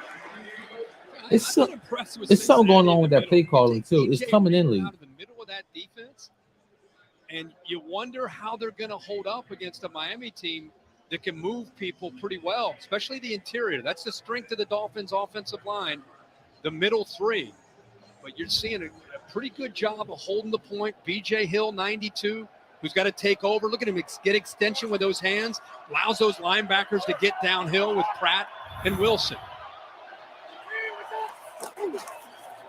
Toss here. Mostert. Why are you tiptoeing? To the 31-yard line, and that's going to take us to the 2-minute warning. That's a flag. Hold everything Can't right do now. that, man. That's unnecessary roughness. Hang on for a second. It took him off his feet. It's the body slam, I think, late after the Yeah, whistle. like, why would you do that? Could have given up on the play, but instead they picked the ball carrier up and slam him to the ground. That's where the flag at least came in. It'd be a big break for Miami if that's the call. Personal foul. Unnecessary roughness. 94. Defense, number 94. It was stupid. 15-yard penalty. It was dummy. Sam Hubbard. Why are you slamming? That was dumb. I think Hubbard thought that he's not a cheap shot type of player. That was dumb. That he was still up. Maybe he didn't hear the whistle. That's the same thing as head coach Zach Taylor feels. It was stupid. And now they'll wind the clock. Oh, that was dumb, man. As we Penalties. come to the 2-minute warning with the Bengals leading the Dolphins. You're going to give up at least 3 points from this drive just because of that. Cincinnati up 14-6. Scary head injury for Tua. Hope he's okay. Like I said, he's probably going to be out at least 3 weeks. Teddy Bridgewater, he's not going to throw it deep. You know, he might force it every once in a while, but he's going to dink and dunk. You know, as we know Teddy to do. As long as Teddy can get 3 points on the board before halftime, because who had the ball first? I think Cincinnati had the ball first. So you get 3 points here, you come out, you regroup. Second half, you come out with the first drive and you do something with that. But you know, this definitely it's not going to pan out well for the Dolphins tonight. I already had them losing, 31-28. This might be a 31-16 affair, 15-16. Because I really can't see, Teddy coming off the bench making any big difference. They got the weapons, but it's just a totally different quarterback from Tua, to Teddy.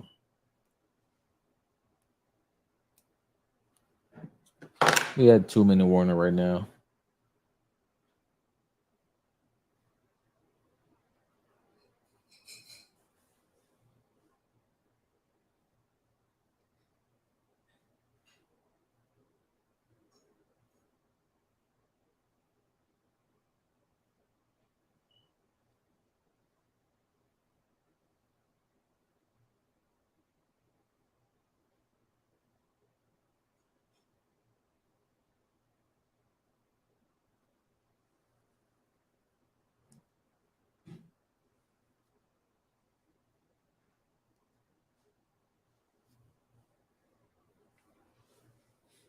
Kaylee Hartung back here in Cincinnati, and we have just learned from the Dolphins that Tua Tagovailoa has sustained head and neck injuries.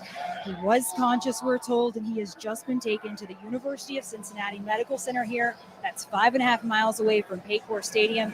It's a level 1 trauma center, Al. All right, Kaylee, let's just hope for the best here neck. for Tua. We'll work on him. Of course, the Dolphins will, as a team, fly home after the game. Meanwhile, with 2 minutes to go in the opening half, Bridgewater at quarterback after the personal foul, which was called on Hubbard, but B.J. Hill and Mike Hilton were all there, sending Mostert to the ground. Takes it out to the 46-yard line.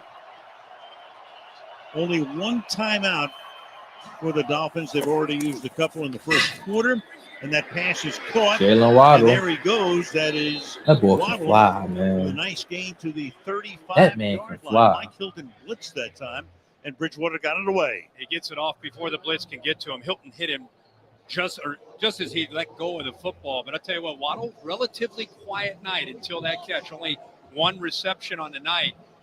Lou Anarumo is sitting back with a too-high safety look, and they split the safeties with a quick slant there, and the ball out of his hands quickly. Under a minute and a half. Bridgewater, that shoulder shake. Throw it away. There you go. Throw it away. Sherfield, Trey Hendrickson put the pressure on that time. 2nd down and 10. That is a tough ask for a tight end to make that block there on Hendrickson, who is just relentless. Had the big game last week, AFC Defensive Player of the Week, 2.5 sacks, 2 forced fumbles. He was everywhere against the Jets, and that time chasing down Bridgewater. Facing his old teammate, Teron Armstead tonight. Both of them played together for years at New Orleans. 2nd and 10.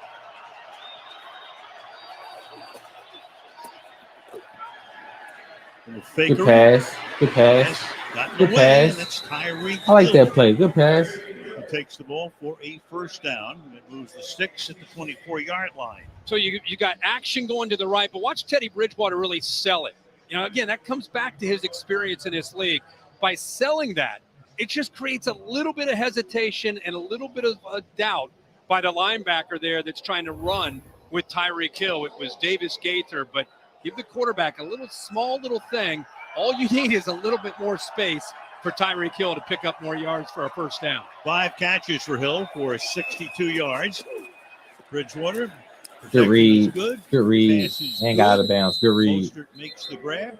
That's a good read. Taken down by Pratt after a gain of 6, 2nd down and 4. You wonder on a short week how much a backup quarterback, how many snaps does he get in any week, let alone on a short week? Yeah. But doesn't he look like he looks really prepared and really in sync here in the early part of his opportunity? May have taken a few more this week. Maybe the Tua situation to begin with. A lot of walkthroughs. I mean, after the week they had last week with so many snaps of being out on the field, the offense didn't get many chances. I think they were just more mental reps this week. But Teddy is ready to roll tonight. Delay game. Flag could be a delay. Delay game. The plays is coming in late. And it is. Offense, number 5. 5-yard penalty, 2nd down. Back to the 23-yard line. Become a head coach, first-time play caller. It's a lot to manage for Mike McDaniel. You know, he's in the past he would be in the ear of Kyle Shanahan, suggesting plays. So he's always been preparing for this, but now you're doing it. You know, and trying to stay a play or two ahead. Good run. Good play. I like that play. Inside the 20. That is Mostert. Under a minute now. Davis Gaither makes the tackle. It'll be 3rd down and 5. Yeah, you're right. I mean, when he was talking about, I would let the run. I would let the clock run. Offensive coordinator, but Let it run down. Coordinator for Kyle Shanahan or Sean McVay. Yeah, you're suggesting things. You know, correct. like Frank Smith, You're an aide who's his offense coordinator, trying to help him out. Aide de camp. Yeah. 3rd and 5. Conserving that last timeout. Yeah, no need to rush. Take a shot right down. If not, just take the field goal. Seconds. Bridgewater dancing, escapes, throws. Good pass. Good pass. Along the sideline, that Sherfield. Good pass. 15 seconds left. 1st and goal. Stop the clock with 15 seconds. Still have that timeout. 14-6. They lead by 8 to the Bengals. Watch Bridgewater here. He's got a little bit of pressure. He's able to show his poise. Gets outside, and now he keeps his eyes downfield. He's got the one timeout. Sherfield works back to him. Starts to go to the end zone. He stepped out of bounds. Comes back to him. Gets out of bounds. Now you got maybe a shot or two to the end zone because they were able to hold on to that timeout. Dink and dunk Teddy.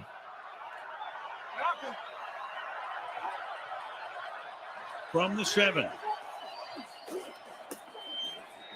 Shovel pass. Good play. Edmonds, can he get in? Good play. Touchdown. Good play. Touchdown. Good play. Chase Edmonds. Good play. Let me find out, Teddy. So they had the sure field goal. The dink and dunk Teddy. Down completion. Bridgewater comes in. He's 6 out of 7 for 71.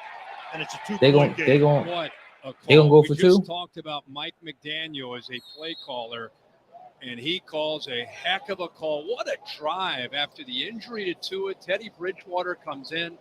The Bengals just took it's definitely a hell of a drive, man. It's definitely a hell of a play caller. The ball down the field and I'll give him that. With the shovel pass for the touchdown. A lot of this stuff I ain't never seen before. But he window dressing it up really Sanders nice. For the extra point. And just oh my God, man. Another one. Back. So it stays at 14-12. He killing my fantasy points. 2 for 1.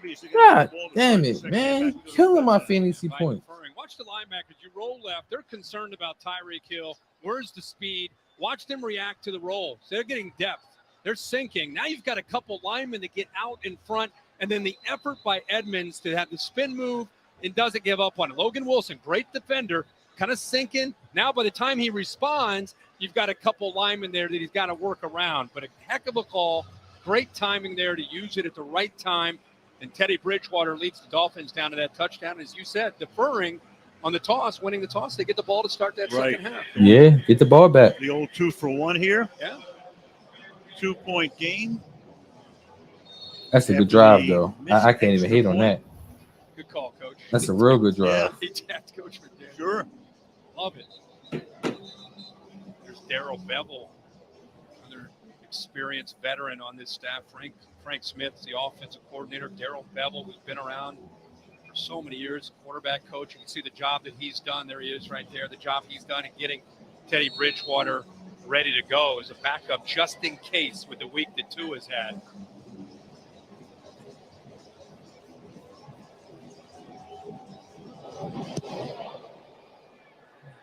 Kick here will go through the end zone. So coming up, it will be it's a good drive. The Mercedes-Benz halftime show with Carissa and the guys. A recap of the first half. All right, so like always, family, Yeah. we take a 15-minute break for halftime. Tua and his condition right now. Everybody go and take a knee, take it to halftime. So we take about a 15-minute break. You know, we come back. See Teddy Bridgewater come back on the field again. See what he can do. See if they can, you know, make it a competitive game. So we'll see our guys in about 15 minutes.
the calming influence of this team. He All right, knows we how to back. conduct himself in this situation. We back. He's been there. He's been through his own scary injuries.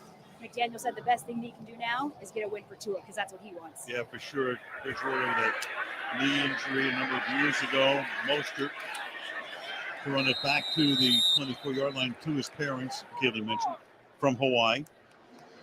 Went to St. Louis High School in Honolulu, same school that produced Marcus Mariota. And the folks are here tonight and obviously at the hospital right now. Yeah, I mean, everybody who's ever been around Tua, anybody watching this game, obviously our thoughts are with him. We all go back to last week. Yeah, that was hit, scary. Wondered if he'd be okay.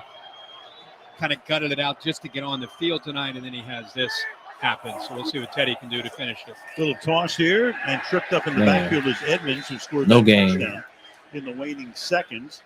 Mike Hilton stopping him there. It'll be second down and 10. Mike Hilton is walked up. Sometimes he'll sit back with two safeties, but this time they walk him up right here. He's able to just get around the edge before Ingold or the tight end could pick him up. It was Durham Smythe trying to get out there to him, but boy, one of the better slot corners you'll find in the NFL. Does everything for this Bengals defense. Second and 10.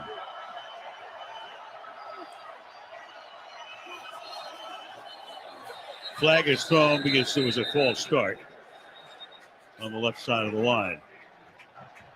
False start. Alton, number 72. Teron 5-yard Armstead. penalty. Second down. So now Armstead becomes the guy protecting the blind side. Yeah. With Bridgewater, the right-handed quarterback. Yeah, that's right. We talked earlier about that matchup with Trey Hendrickson, them playing together in New Orleans, very familiar with one another, the moves that they have. Gets a little different now with Teddy Bridgewater in there as a right-handed thrower.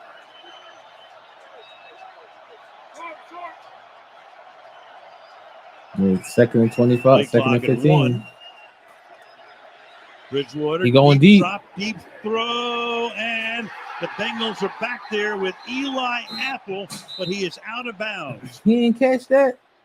So Apple and, of course, Hill were going at it back and forth, mainly Hill. That must have been some And Apple steps miscommunication. out. This time, he's covering Sherfield at that point. The right foot unable to get down. He wants that matchup as much as Tyreek Hill wants that. With that right foot, as he caught the ball, he did everything in his power to try to keep it down. Easily got the left foot down, but it was about that right foot. Third and 15. Hill on Apple this time. Blitz coming from the corner. They pick it up. Pass is tipped incomplete. Teddy, what are you doing? That time, a pass intended for 3-0. How you come out the second half with a 3-0? It's a tough matchup. Damn, Teddy. Uzier again is one of the top corners, at least at the start of the 2022. Just a technician, has size. Craycraft does have size on him, but quickly you see Uzier gets his head turned. That ball was actually thrown behind him as well. Exactly. Craycraft, one of the great names in the National Football League. Fair catch call for at the 36-yard line by Trent Taylor. That's where the Bengals start their first. All right. Teddy and the Dolphins came out 3-0. I swear, man, at 3-0 at halftime, coming out of halftime really grinds my gears. Like, what was you doing in the locker room that whole time? Like, how you not at least get a first down? You 3-0 coming out right after halftime. It makes no damn sense to me. But it is what it is. Let me change the quarter on this daggone thing. Let me see here. Third quarter. All right, third quarter. Cincinnati up 14-12. It's definitely been a good game. Definitely been, coaching hasn't been the issue. I tell you that. We see some of these games we didn't watch. Coaching and the decisions they be making sometimes is just insane. But well-coached game. Quarterback play has been solid. Defense has been really good. O-line plays good. So it's definitely a good game.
Welcome to the Tigers Den. Burrow to Jamar Chase. Two of them teammates at LSU last year. 13 touchdowns, most in 1 year by players from the same college. Of course, led him to the Super Bowl, 15 career touchdowns. Of course, Burrow was the number 1 overall pick. Chase a first-round pick in 21 and number 5 overall. But tonight, Chase has caught just 1 for 8 yards very early on. Wait, actually. 36. Burrow, good protection, slings it to the T. outside. Higgins. And that's close to a first down for T. Higgins. Josh Boyer, the defensive coordinator from Miami, one of the plans he had tonight was to try to disrupt the timing with Jamar Chase and these receivers and Joe Burrow. It's worked for the most part. They've been jamming them, trying to hold them up at the line, give that defensive line time to get to the quarterback. One time, They Howard definitely tried been to on do them. that. Saw T. Higgins go right by him. They have been challenging Howard, the Pro Bowler, throughout this night. But You challenge one of a the Pro plans Bowler. that's been working is trying to jam them up with that tight press man. Spotted it at the 44, second down and 2. Back to Good the run, ground. Mixon. Good run. First Not down. much happening for Mixon. Good run. Though he should have the first down here. Mixon coming into the game averaging less than 3 yards a carry, and tonight he's averaging less than 3 yards a carry, 14 for 40.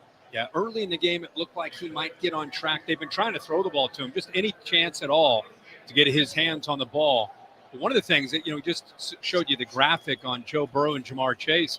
What Miami's doing is they're rolling their safeties towards Chase and leaving. So they're going double team on Chase and leaving Howard one-on-one against T. Higgins. Mixon again. That kind of night for him. No space here.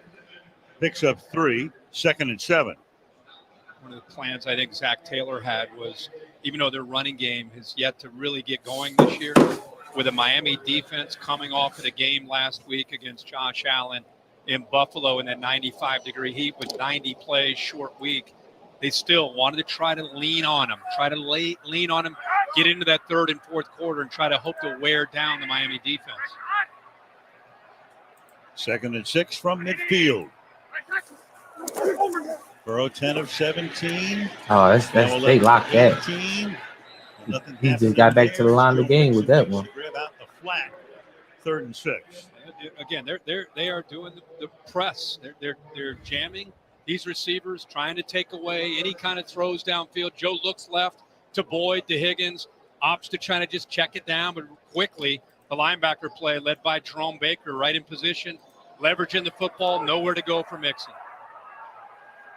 What's this, third down? Last time they had third and 7. The long pass, 59 yards for a touchdown to Higgins. And that matchup is back up at the top again.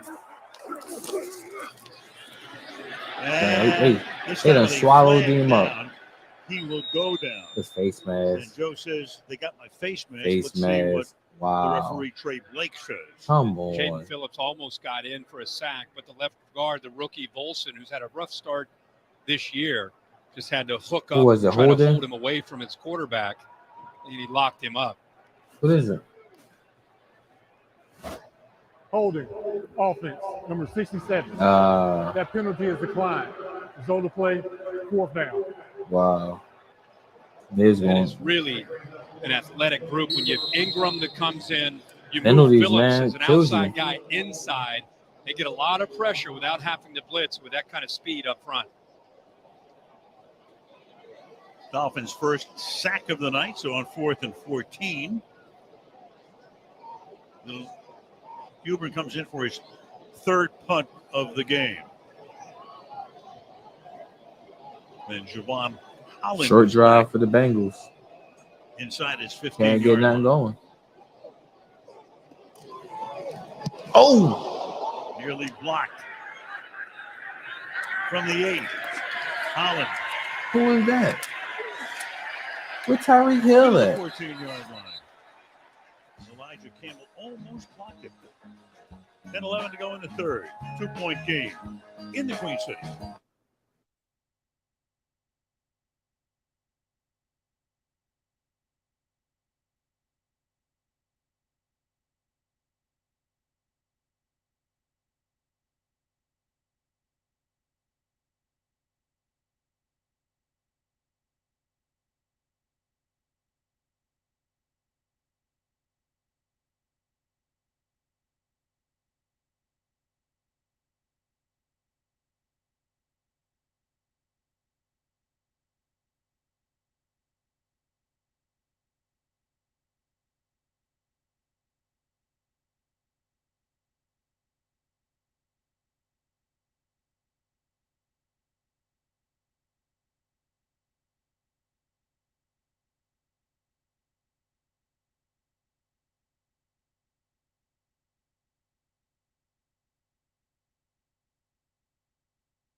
Let's see if Teddy can do something coming out here in the second half, man.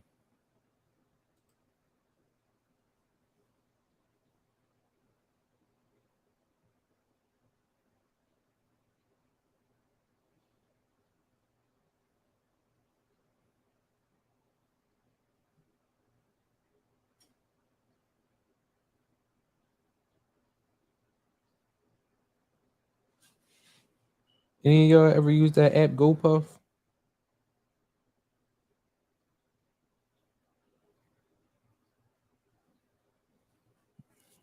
I've been using it, but sometimes the daggone drivers get lost. Give me 1 second. Give me 1 second. Be right back.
My bad, everybody. American Football League. Do you remember your first game here? Take Had to go meet the damn GoPuff driver up front. I just love watching 55. I know you had him in a Super Bowl, and he is such a complete middle linebacker. Again, I think gets most of his attention because of his vision in pass defense, but is showing how tough he can be in between the tackles as well. 3rd down and 4. Bridgewater steps up in the pocket. Man, Teddy, that was high. And because of that, having to wait for it. That pass was too high, Teddy. Mike Hilton is able to stop the ball shot of the first down. That joint took forever to get there. They drop to a Tampa 2 coverage, meaning they have 2 safeties that are deep. Middle linebacker gets deep. A lot of space underneath. Got to make tackles in space. Got to get to the Skittles. And you're talking about Mike Hilton, who's one of the best at being able to do that and keeping the big tight end short of that first down. Great play again by 21. Thomas Morstead. Another punt. After a 3 and out. Long-time Saints punter. And this is a beauty. Damn, good punt. 13-yard line. Good punt. Taylor. Not past the 20. Nice run back. They blew all that. Back at 35. And that's a punt of 65 yards. And we're back in 30 seconds.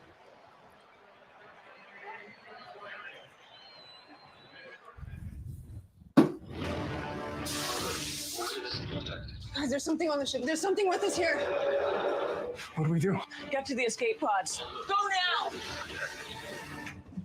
Okay, I'm an alien, and I got these claws. I'm climbing the wall now. If you're making a sci-fi movie, you need to finish the special effects. Does that look good? And if you want to save by bundling home and car insurance, you need Geico. Guys? Uh-oh. See how much you could save by bundling with Geico. Is that going to be a problem? 65-yard Morstead punt, but one of those classic. This Dolphins defense not be able to keep returned it for 22. the Bengals offense at bay for too much longer, especially with their offense. Miami's offense going 3 and out. Well, and that's caught in a lot of traffic by T. Higgins, who takes the ball into Miami territory across midfield. You think of T. Higgins, you think of him going downfield with his great length, straight line speed, area that he's really worked a lot on is become a guy that's more complete. Here he is against Howard, one-on-one. Who's going to win that battle? T. Higgins gets inside leverage there with a good route. Joe Burrow takes advantage of that separation. Strong hands to hold on to the ball and a good play. 4 catches for T. Higgins, 93 yards, including the touchdown. Toss left. Mixon to the outside. Can he get a block? A little bit. Nice game. Picks up about 4 or 5. That's a nice game. Baker makes the tackle. Higgins tonight. Well, they're working on Xavier and Howard. They really are. Yeah, you're working on one of the top corners in the NFL. You see the interceptions, 27 since 2017, most in the NFL, and they're going right at him with that matchup. If you're going to take Jamar Chase away with double coverage, that's one of the beauties of having this offense. Now, they're getting the ball to Higgins. The guy that we've not called his name is Tyler Boyd. Well, I'm shocked that they've not been able to get him the ball yet, but I'm sure eventually they're going to try to get 83 more involved. 2nd down and 6. Boyd is the motion man. And that pass downfield. Good defense. Broken up. Jamar Chase. Good defense. That's good defense. He tried to force it to him. Man out of Texas El Paso. But with Byron Jones down, Needham has had to step up. He's usually a slot guy, but they have him on the outside while Jones is down, and there's no safety help. So right away, Joe Burrow says, I'm going to my guy, but he underthrows it, throws it outside, and gives Needham a chance to come back to the ball. No safety. Holland in the middle of the field. Joe Burrow looked him off, so he had the matchup that he wanted. 3rd down, 6. 6.5 left in the 3rd. Downfield. Over the Wow, tried to get to T. Higgins. Good defense. That time it's Chris Evans. Good defense. Coming out of the backfield. Brandon Jones covers on the play, and it's 4th down. Trying to Good go defense. the running back who's known for his receiving skills. Put him in that slot. They're going to leave him one-on-one against the safety. That's Good a defense. tough 50-50 ball on 3rd down. So Huber comes in to try to pin the Dolphins deep. Holland sets up at the 10-yard line. Fair catch called for and made at the 10-yard line. Downtown Cincinnati, Ohio on this Thursday night.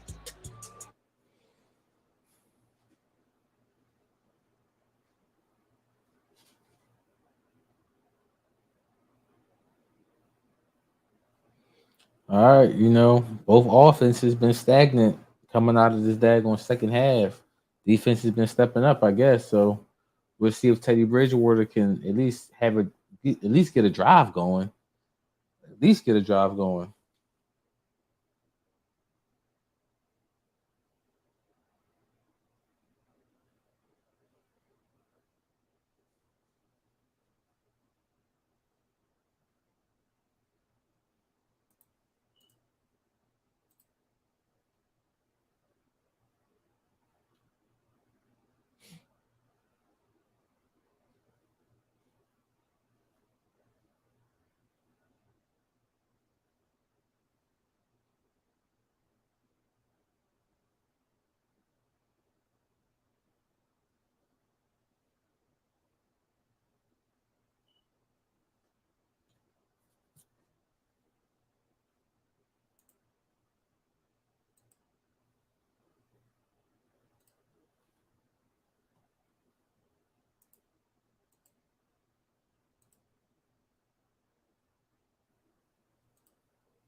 Championship on Prime Video.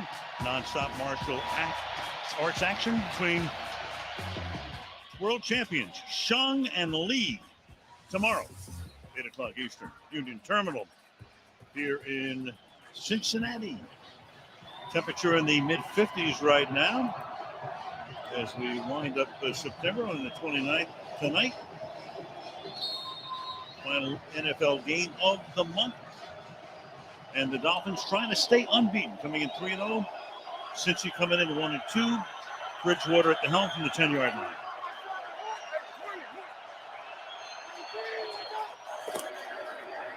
Start on the ground. Mostert. Good run. Mostert's had an interesting career. Good run. He started out, he was bouncing around. He's been with 17. He looked like he was going to evolve into a major star that one year in San Francisco. Right.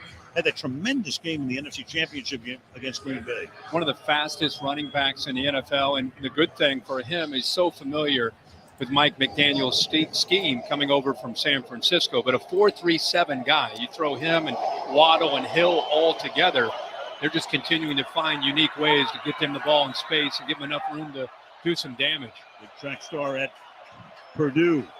2nd down and 5.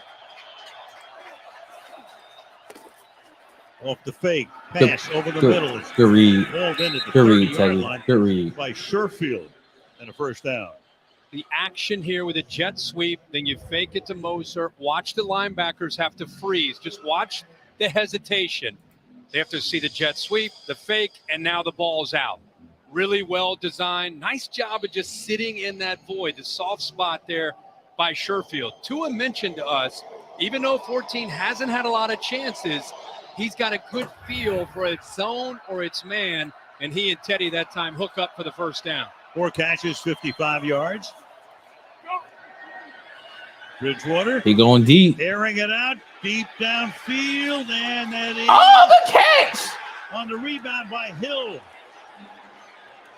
Awuzie is right there, keeps his concentration, pulls it in, and it's 65 yards and a 1st down and goal. He's reading Jesse Bates, the free read. Safety in the middle of the field. He gets caught up in a crosser over the middle, so creates one-on-one.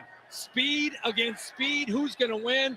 Here's the arm strength by Teddy Bridgewater to give Tyreek Hill a chance. The bobble, and then he's able to secure it. But the safety biting up created that opportunity to get that ball downfield. 6 catches, over 100 yards for him. Little toss back to Mostert, taking it to the 2-yard line, 2nd down and goal. Arm strength there by Teddy Bridgewater. He can still spin it. And we saw Tua have a chance earlier in the game when he just couldn't quite get the ball downfield. And this time, you can see the throw here by Bridgewater. Yeah. He puts everything into that He took ball. his sweet time running. He took his sweet time throwing that damn ball. Miami trying to take the lead. Count on this play. That is Mostert who stopped at the line of scrimmage. 3rd down and goal. 3.5 to go in the 3rd. There's our guy Logan Wilson again making that play, freed up. Offensive line eaten up by those big defensive linemen. So 55. Here's a great look at him right here. Nobody's able to climb up. He gets downhill in a hurry. Short gain.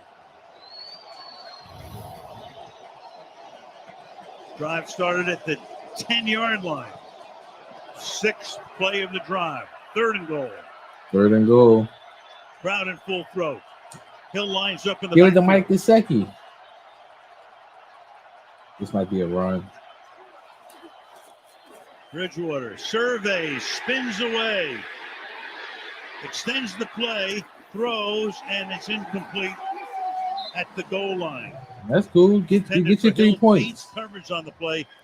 4th down and goal. Take your 3 Watch points. the power here on the left side. Take your 3 Former points. teammates going head-to-head. Trey Hendrickson just pushing Armstead Damn. right back into the Damn, backfield. just bullied him. Armstead is forced out of the pocket, and nobody out there. Great coverage downfield, but Hendrickson again pushing his Armstead former had teammate bad from New positioning Orleans. too. Armstead into the face of Teddy Bridgewater. If you're aggressive, maybe you think about going for it, but they're playing the score right now. Yep. You Yeah, need no, a field goal absolutely not. to take the lead. Sanders who missed an extra point earlier, hits this one. All right, let's go. I needed that. So the Dolphins, who were down by 8, are now up by 1. Let's go to Kaylee.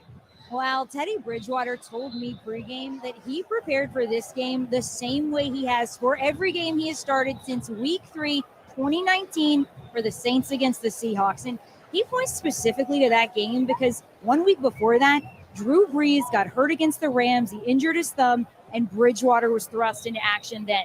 But Teddy told me he was not prepared mentally for that moment, and he never wanted to have that feeling again. It's an interesting career that he's had, Kaylee. I mean, clearly a starter and a star.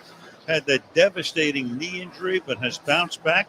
He's kind of, he has to adapt to being a backup. Yeah. But right now, Mindset. who knows how long he's going to have this job. Yeah, I think it's a mindset. There are certain guys that are able to do that, and that's why they have longevity. At some point, you accept that that's your role, and you're ready to go when called upon.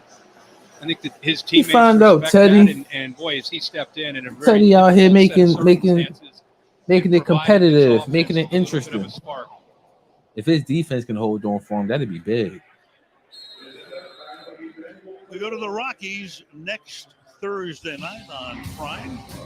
The Indianapolis Colts coming off that big win over Kansas City against the Broncos, who are scratching and clawing, but somehow they're 2-1 at this point, eking out 2 victories. Good defense. I mean, they're just finding a way right now to win some games, but their defense, we'll see if the Colts can get things going again this week after that Kansas City win. Yeah, 11. You win 11-10, it ain't the offense, right?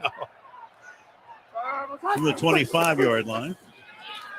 Burrow off play. Oh, that's a good pass. That fourth flag is That down. was a dangerous pass, too, though. That was a good pass. The tight end for the moment. That was a good pass.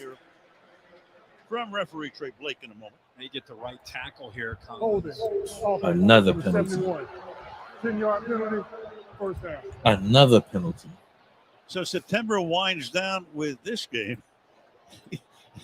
This is why people love the NFL. This whole month has been insane. We didn't even talk about Miami's win over Baltimore, 42-38. Yeah. 2 through 6 touchdown passes. Yeah. One of the classic games in recent memory. Yeah, I mean, and then they found a way to win a game a different way the following week where they had to rely on their defense. The offense didn't have very many chances. You're right, though. It seems like a lot of these NFL games, hold your breath, comes down to the final possession. You like it, don't you? I'm enjoying it. 1st and 20.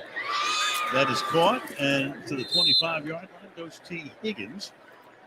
2nd and 11. Duke Riley makes the tackle on the play. See what Zach Taylor and Joe Burrow can do to again try to find that rhythm that they had earlier in this game. It was a combination of really good job of running the football, being aggressive, throwing, a lot of quick throws where the ball was out of the hands of Joe Burrow.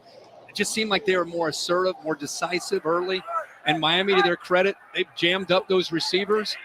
There's not a lot of separation other than that throw we saw to T. Higgins. So Chase coming to the line, only 1 catch for him tonight. Now the handoff to P. Ryan. Nothing happening there.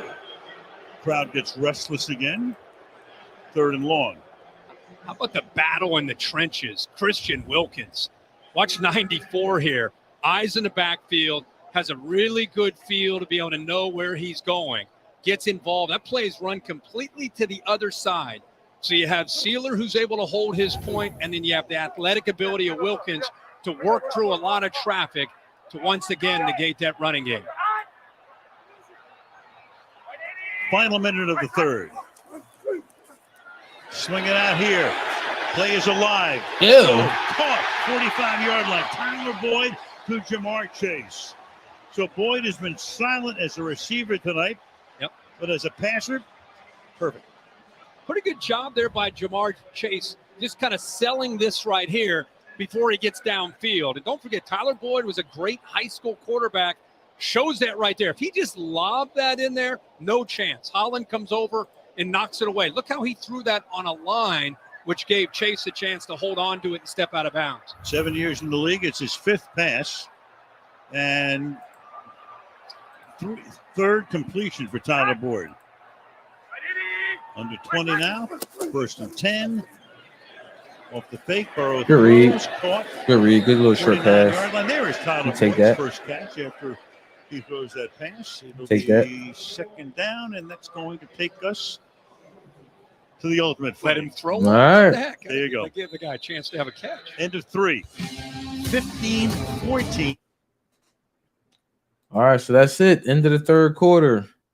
15-14. Miami over Cincinnati. So it's gonna come down to the very end. So we'll see how we'll see if Cincinnati can get anything going, man. They let me see here. Quarter.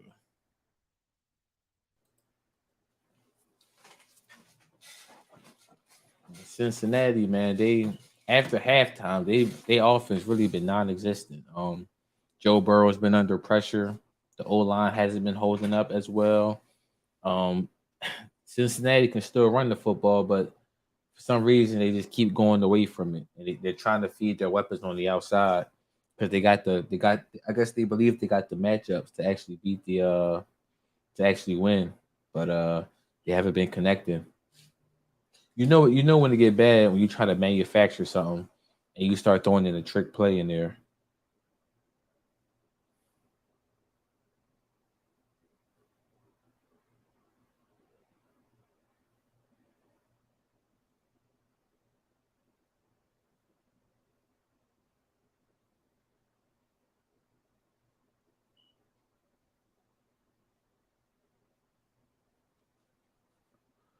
But I like what Miami's doing, man, as far as the offense. It was 2 little quick 3 and outs for Teddy Bridgewater. Beginning of the third quarter. And shoot, man, he didn't found his rhythm now. He definitely found his rhythm. It took him forever to get that deep throw off to Tyreek Hill, but he got it there, and that's all that matters. So if Miami wins this one, man, they gonna be they putting the league on notice. They putting the league on notice. And if Cincinnati lose this one, they're gonna be in some trouble. Because I don't know what the heck is going on with these guys. They're not playing with that same type of fight and fire that they had last year. I guess that happens with teams that normally lose the Super Bowl.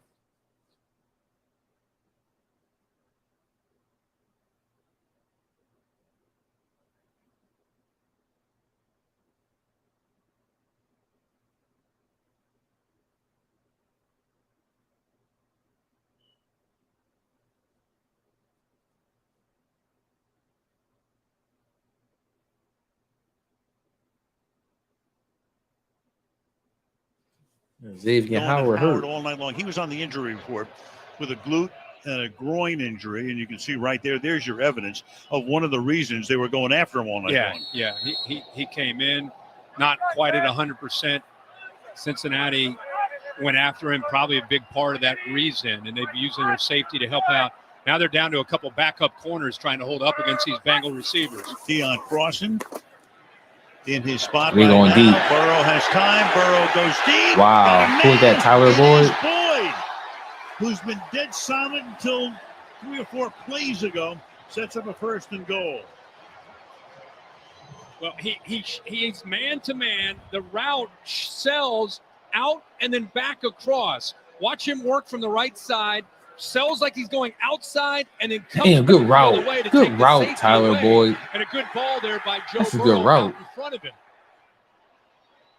Kohu is an undrafted free agent, a rookie. Look at that separation by Tyler Boyd.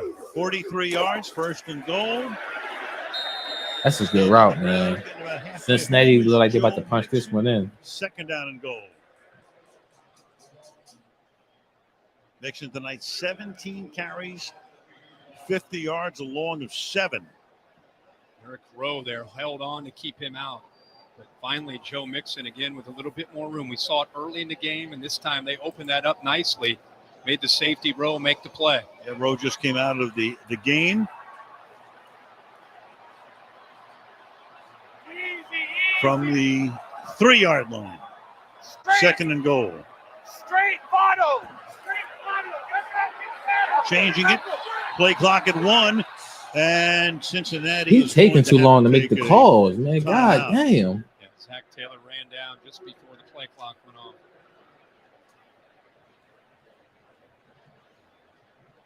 Take a look at the standings right now with these two teams involved. The Dolphins 3-0 again with Philadelphia, the only unbeaten teams in the league. The Bills 2-1. Jets and Patriots are each 1-2. Meanwhile, the Browns are 2-1. The Ravens are 2-1. The Steelers and the Bengals 1-2. And it figures to be a very tight AFC North race. We talked about, even though it's early in the year, sitting at 1-2, defending AFC champs.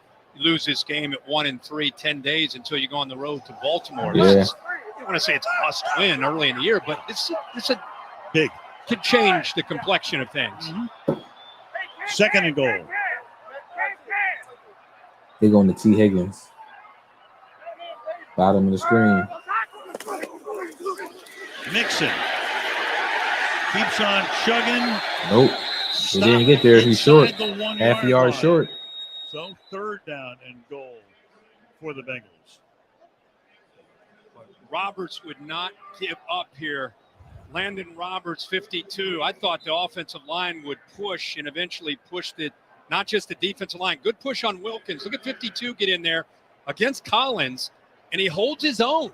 Sheds that block, gets underneath Mixon to keep him out of the end zone. A great play by Roberts. Good job, yeah. Damn. Former Patriot. This is definitely going to be a run. Inches away, third down and goal. Damn. Mixon again. Damn, stuffed him. No. Stuffed him. Stuffed him. Ginkle that time. 43 stops him. Fourth down and goal. How about Roberts? We just talked about the play that he made. He blows this play up. Yeah, he throws blew that Kappa joint up. just back into the right here, right through that right I mean, guard. he blew him Kappa back. watches push, He blew boom, him back. blows it up, times it up perfectly. They kicking the field It just goal? disrupts the timing completely on this play. Crowd doesn't like it, but again, as McDaniel played the scoreboard on the last drive by Miami, Taylor's playing the scoreboard here. Yeah. Field goal You gives you the had lead. 3 downs to get it in there. You didn't get it done. McPherson with a chip shot. And 3 minutes There you go. into the fourth quarter. Back and forth we go, with the Bengals now leading 17-15. All right, 17-15. Bengals back up. Like the kicker's going to be getting some work tonight.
Last week, you had this play here, which for all the world looked like a concussion, but he passed that protocol. Turned out to be his back. Then They're tonight, gonna keep he showing gets his slammed head. down.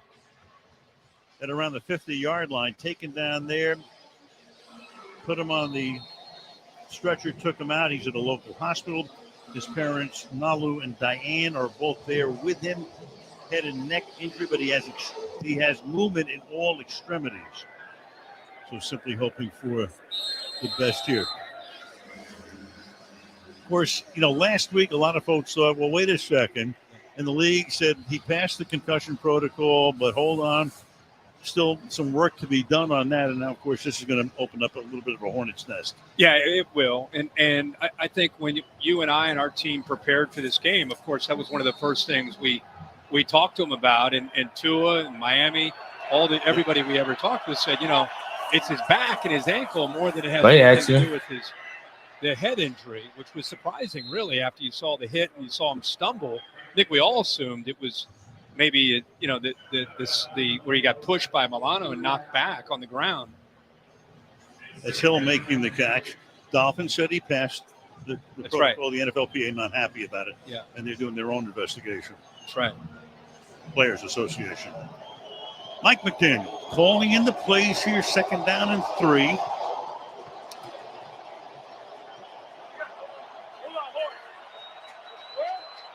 From the 32.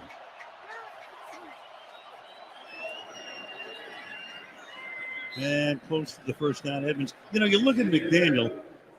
Central casting would not put him in the role of a head coach, right? Let's start with that. No. But I'm trying to think. If Jason Sudeikis finishes up with Ted Lasso, maybe the next series he does is Mike McDaniel. What do you think? That's pretty good. I like that. You thought about that one all week. Sure. I thought about it all week. I thought about it the last 11 seconds. There you go. Different. He has a different approach, to be sure. But again, because he's himself and he's authentic, I think people really accept it and love it. Started his career by beating Bill Belichick and New England. Damn, stuffed in the backfield. Stuffed in the Chase backfield. Edmonds. Wow. Good defense. Logan Wilson is right there, 4th and issues. Good defense. The punting group. Good Lou defense. Anarumo, the defensive coordinator, stacks the inside, eats up all those linemen. We keep seeing it over and over and over again. It frees up Logan Wilson, who has great instincts and feel. He's anticipating this. Gets downhill, boom, hits Edmonds well short of that first down. Thomas That's why you take Morstead, that field goal, man. That's exactly why the Bengals who took kicked that a field goal. 66-yarder earlier. Trent Taylor is back, standing inside his 25-yard line. This one much shorter, line The drive. damn They're gonna let shank. it bounce. What is that? And it takes a little bit of a skip to the 26-yard line. Mike McDaniel went to Yale, graduated with a degree in history, played some football there, graduate of Shanahan State degree in offense under Mike and Kyle, Denver, Houston, Washington, then Cleveland, then Atlanta for a couple of years, then San Francisco under Kyle the last 5 seasons. I'll be right back, family. Hold on one second. Said he was always preparing for maybe an opportunity down the road to become a head coach while working for such great minds of this game. Rolling to his right, Higgins. Then he gets bounced out of bounds legally. Yeah, Holland is there. Yep. Holland hit him inbounds, and then Higgins flew well out of bounds. I think that's what the crowd reacted to. Talking about Mike Shanahan, and he comes up for the veterans group for the Hall of Fame every year. And we don't like to politic for people, but you look, not only did Mike win 2 Super Bowls and was the offensive coordinator when the 49ers beat San Diego in 94. Look at that tree. Look at the trail behind him. Yeah.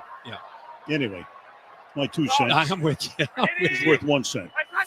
2nd and 10. Over the middle, wide open, 45-yard line to the 50 goes T. Higgins. Higgins tonight, 7 T. catches, Higgins still going crazy? 124 yards. This time they sit back a little bit, play cover 2 safeties deep. They don't jam. Don't disrupt the timing the way they have, and it allows Higgins to sit right in there. See that catch radius, long arms, Set right reach in the back and make that right catch. in the zone. Joe Burrow finally gets back, reaches the apex of his drop, and realizes, hey, I got an opportunity here to hit the receiver in time. Blitz from the corner. Oh, good No hit. gain on this play. Good hit. No Taken down gain. is Joe Mixon. 2nd and 10. Keep talking about how this offensive line with 4 new starters looks like they're coming around. Maybe they're developing chemistry. And then as game has gone on, it's been kind of the same old as far as their inability to move this Miami defense off of the line of scrimmage at the point of attack. Really makes them one-dimensional where they have to rely on Burrow in this passing game. 3 tight ends in this set. 2nd down and 10.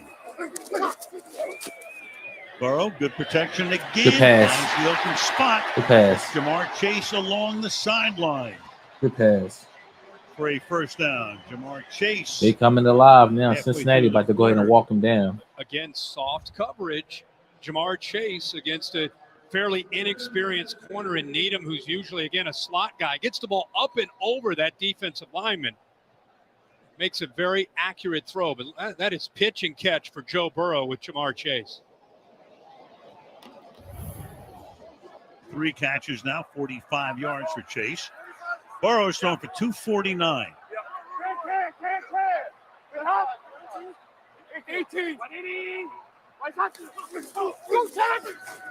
Mixon again. Good run. Nothing again. Oh, yeah. It looked like it was going to be good. If it's not Wilkins, then it's Sealer. You know, these two work so well together. It's right here. And again, you have Wilkins, who's in there 94 at the other side, 92 on this side. You see those long arms, able to just keep Jonah Williams off of him. It's been tough to run the ball on the Dolphins tonight. 6.5 left in the 4th. 2nd and 8.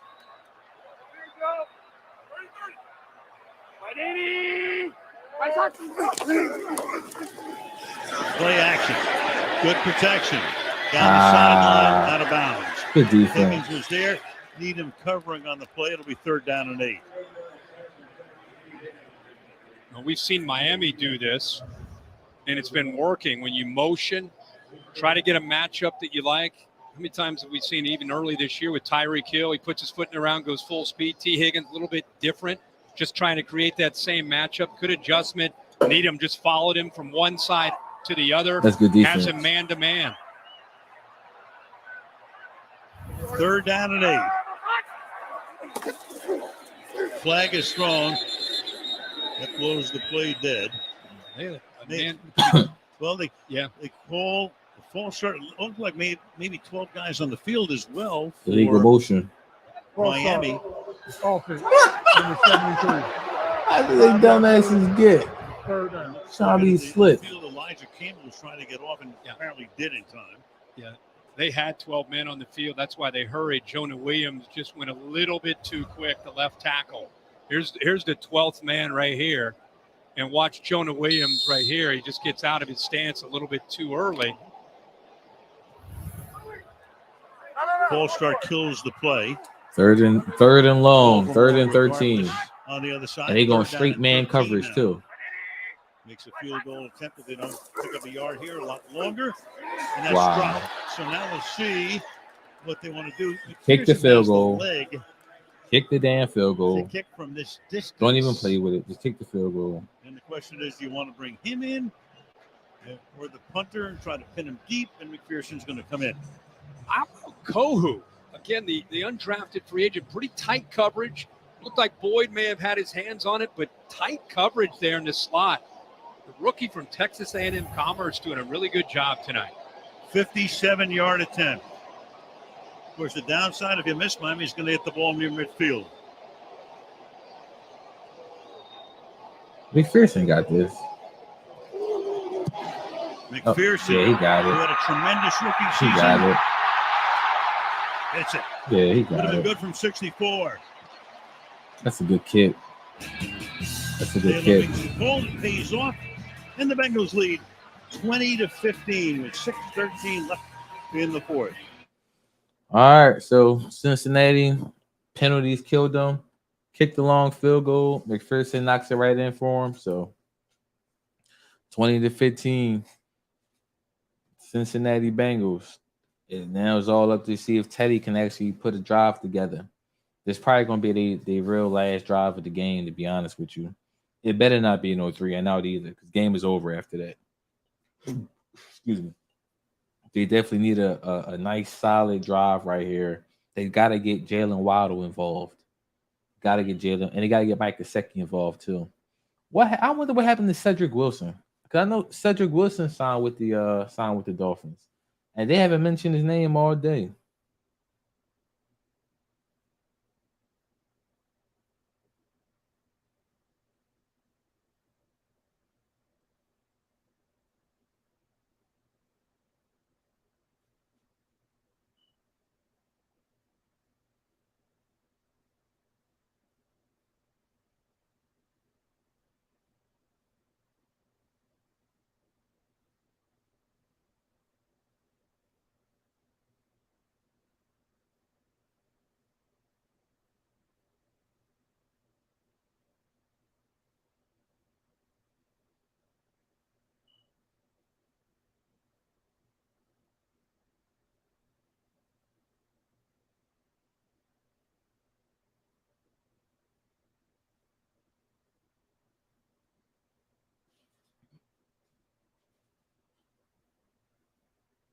Cuomo got his own show back.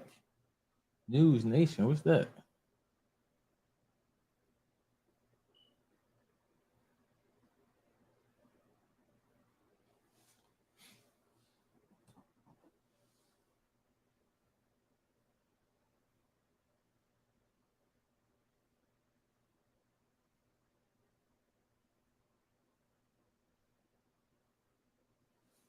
Power, the epic battle between the Southlands and the ORC Army has finally arrived. And the episode comes out tonight only on Prime Video. So look at Fountain Square in Cincinnati, your hometown at the moment. It is, yeah. Beautiful shot there.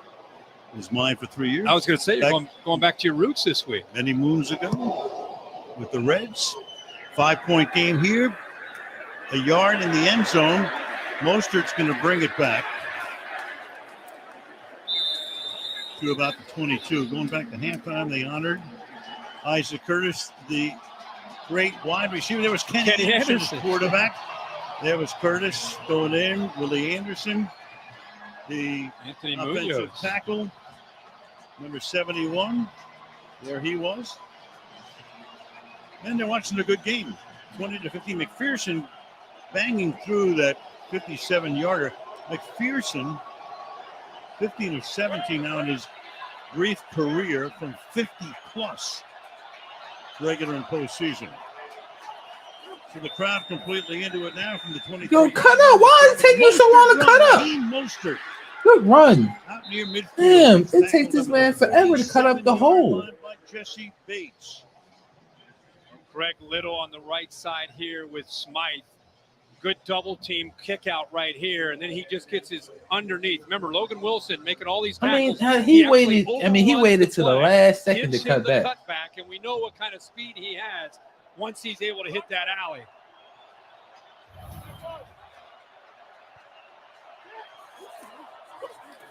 Bridgewater hands it off, and nothing happening this time.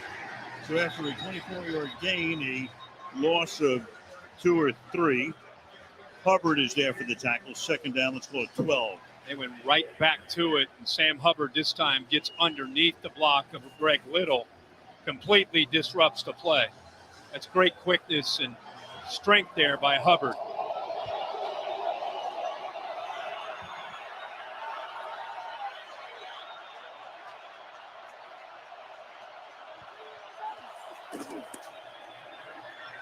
Rolling, looking, settles underneath for a very short gain. Hill. Little 2-yard gain. 3rd and long. You definitely don't want Teddy Bridgewater in a 3rd and long situation. Not consistently, anyway.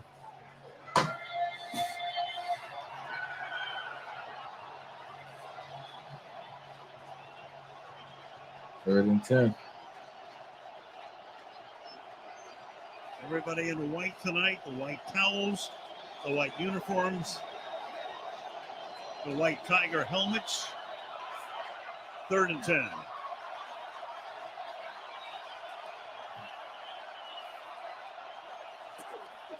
Four-man rush. Oh, let me find out. Let me find out, Teddy. Bridgewater's going to get the first down. Awuzie knocks him out of bounds, but legally close. Good run, Teddy. You know, that's only their second conversion on 3rd down, and we do have a flag down on the field. Tell me it ain't This is holding. Teddy Bridgewater, who's had to step in for Tua. There's penetration, good job of avoiding that from Hendrickson. And then he reminds him in his prime, added on. he could do on 3rd down. Still has enough to be able to avoid that pressure and pick up the first down. Penalty is illegal contact on the defense decline. You know, last year, all year long, 17 games on 3rd and 10 plus, 10 or more. Yeah. They converted 3 times. They've already done it 5 times this year. And what a critical moment to get their second tonight. Just their second 3rd down conversion with under 5 minutes to go, down 5. They added the 5 yards at the end of the play after an 11-yard gain on the contact. First down from the 37-yard line. Mostert to the outside. Gets around the corner. Inside the 30. Can sample 96. Makes the tackle gain of 8. 2nd down and 2. Clock ticking to 4.5 to go in regulation. Anytime that ball bounces, you worry about that edge, right? Durham Smythe, the tight end. Is he going to hold on to sample the edge of that defense, 96? But he does a good job of locking it down and giving him room to get to the outside.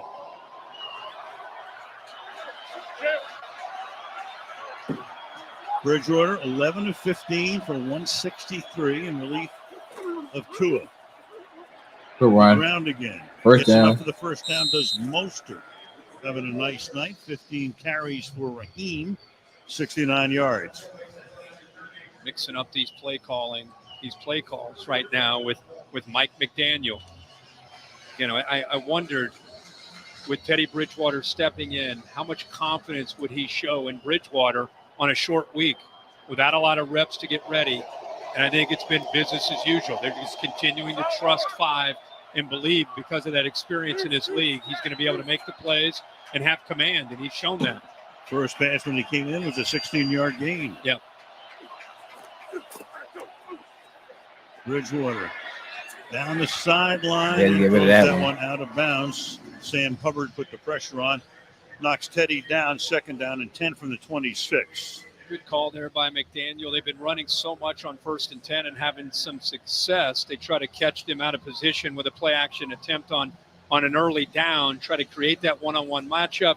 But again, good tight coverage there by Awuzie on that 1st and 10 throw.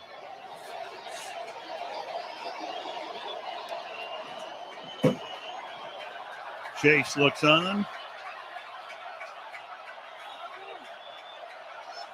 2nd down and 10. False start, too. Pressure. Oh! Picked off at Wow. the 9-yard line.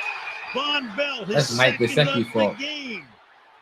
And the run back is into Miami. That's Mike territory, Gesicki fault, man. All the way to the 45-yard That's Mike line. Gesicki fault. Von Bell. And the defense running down to celebrate. That's Mike Gesicki fault. Miscommunication by Bridgewater and Gesicki. Von Bell is sitting at the top. They're trying to hit a seam inside of him. Bridgewater thinks he's going to look for this ball to the inside, right behind Logan Wilson. Instead, he throws it to the outside where Gesicki's not expecting it. And Von Bell is just waiting there in the back behind, playing back there in a too high safety look, and he throws it right into his arms. Damn. Von Bell had 2 career interceptions in 96 games. They're going to run the 2 clock tonight. out. Why not do it in prime time? From the 45-yard line. This is Mixon Good tackle. on the outside and still can't Good get tackle. free.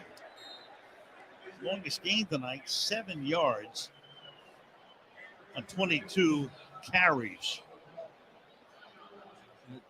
Joe Burrow has had the work tonight, but at times, let's take a look at our next-gen stats powered by AWS. When he has that time to work, he's been able to make some things happen, most notably to T. Higgins, who's been one-on-one. There's the pocket again. Everybody wondered, how would this offensive line do? They've been struggling all year. They struggled last year. They made the changes. Could they give Burrow enough time against this aggressive defense? They've done just enough, and you saw maybe the difference in the game, the big touchdown to Higgins down the left sideline against Xavier Howard. Miami stops the clock with a timeout, so they've got 2 timeouts remaining, plus the 2-minute warning.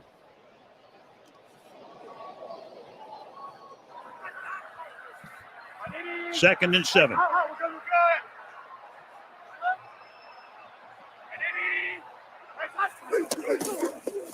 It's in the house. We're going deep. Open. Jamar Chase. There you go. First and goal. There you go. There you Put go. the heat on. There you He's go. crossing, One-on-one. Jamar Chase takes the ball Beating like a damn to drum. the 5-yard line instead of a first down and goal. Beats him at the line of scrimmage. Remember, you got backup corners in. Crossan never had a chance. Inside move, then works back to the outside where the ball is perfectly thrown over his outside shoulder. With Howard out and Jones, who's out all, didn't even dress tonight, it's up to Needham and now Crossan being left out there on islands. They're expecting dead meat. an aggressive play call there by Zach Taylor. They dead meat right now. 4 catches, 81 for Jamar Chase after a slow beginning of the game. The ground again. And this time, keeping the legs churning, Mixon takes the ball to the 1-yard line. And that takes us to the 2-minute warning. Bengals trying to get to 2-2. Miami trying to stay unbeaten, but in the hole right now. 20-15, Cincinnati.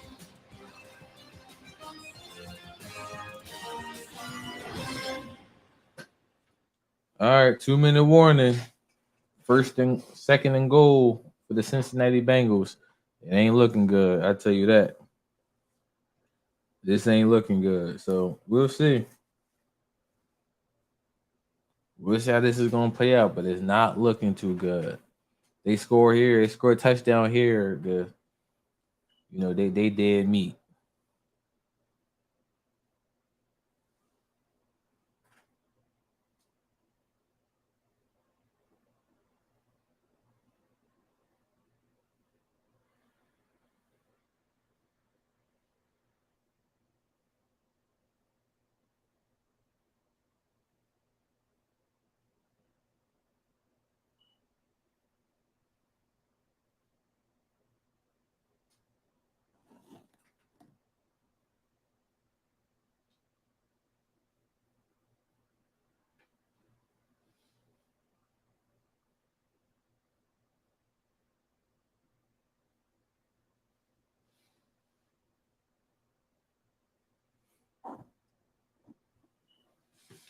What y'all fantasy teams look like? Let me know what y'all looking like as far as y'all fantasy teams.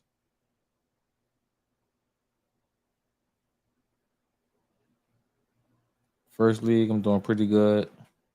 I got 11 points from my kicker from Sanders.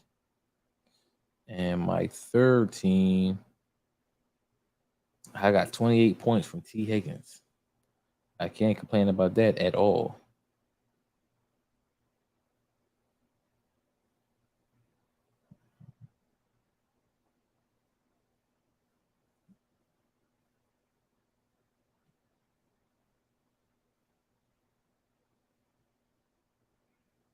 I can't complain about that at all.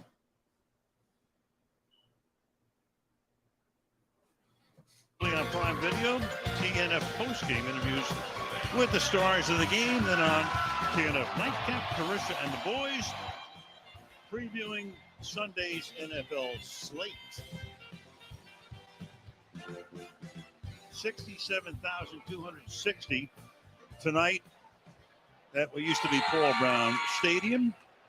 Now Paycor, and it's the largest crowd 2 minutes. Bengals history. Second and goal from the 2. Right here come the Bengals. From inside the 2-yard line. Give it to Mixon. Not the cleanest handoff. Yeah, Joe Burrow stumbled out of the break. Brandon Jones and Nick Needham. So for Miami, can you hold them to a field goal, which would keep it as a one-possession game. I think Joe Burrow got stepped on there. He talked about not having a clean handoff. The left guard stepped. See if he gets stepped on there. It just looked I think like he just stumbled. something slowed him down from getting that ball out. And moves to center back step. Yeah, right there. Garris. Right on the right foot.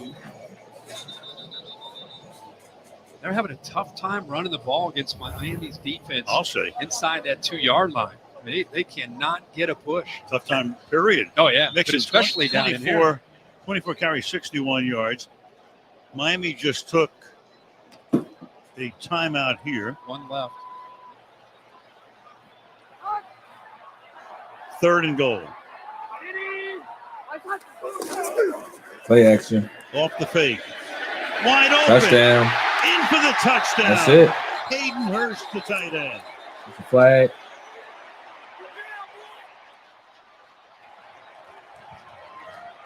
Whether you're fullback or a guy playing fullback anyway, off the fake.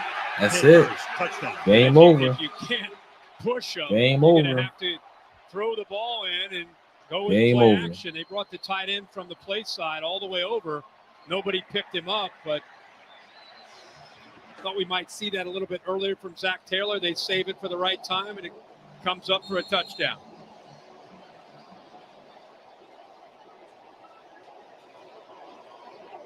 Burrow Game now, over. 287 yards. 20. What was that? 27-15. 65% of his passes. McPherson for the point after. Huber puts it down and bangs it through, and it makes it 27-15. All right. The action goes right. I mean, they're showing Mixon again, trying to get this defense to move, and then they just bring Hurst back this way and slide him out into the flat. Nobody picks him up. Aggressive defense trying to take away the potential of the run again, thinking maybe Cincinnati runs, makes them use that last time out, and instead they get the touchdown.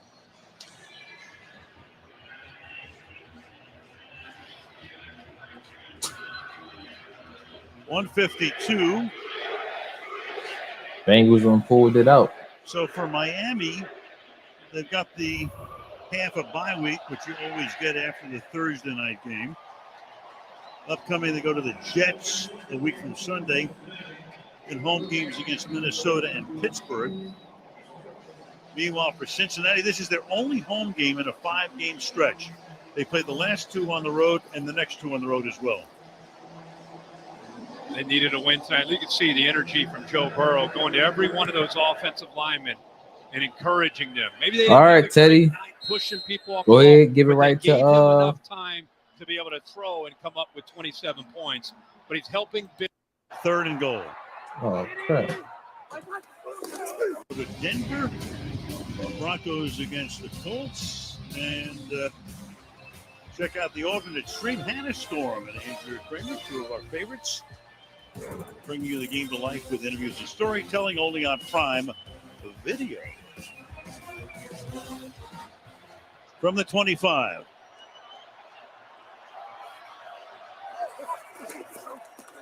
Bridgewater. Hill. Tyreek out to the 35-yard line.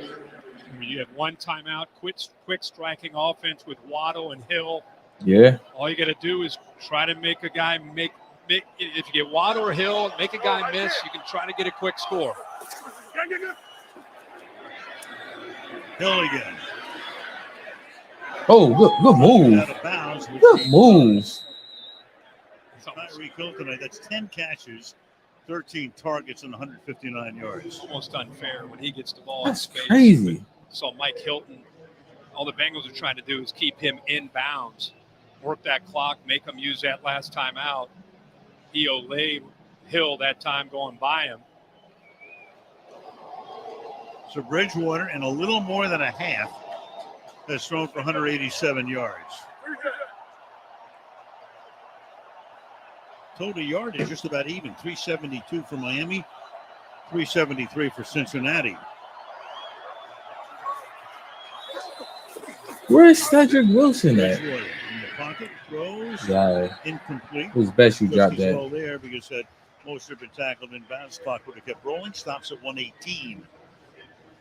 Mike McDaniel there trying to get a hold of Trent Sherfield, get him over to the right side. He wanted 3 receivers to that right, try to clear it out, try to get a one-on-one matchup, which is tough, when you put your back Mozart against Logan Wilson.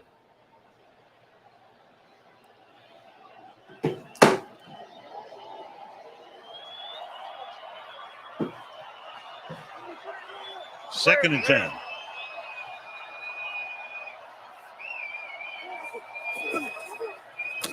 Damn. Bridgewater has to slide away, gets away, and just slings it away. Then it gets back to the line of scrimmage. And, of course, the Bengals bench wants intentional grounding. They didn't get back to the line of scrimmage. Sam Hubbard forced the issue. 3rd down and 10. And Hubbard and B.J. Hill, the officials are actually going to get together now. Mm-hmm. Hubbard gets in there first. Just overpowers Greg Little. There's no foul for intentional grounding. There was a receiver in the area. Hubbard uses strength more often than not. Look at this right. Damn. Right on his back. Grown man. He got to bring the He might quarterback have a down, sack, though. And then you see B.J. Hill also helping out. He don't even see him. Well, it's fun to watch for Hubbard. Won't be a lot of fun for Little this week in the film room. 3rd and 10.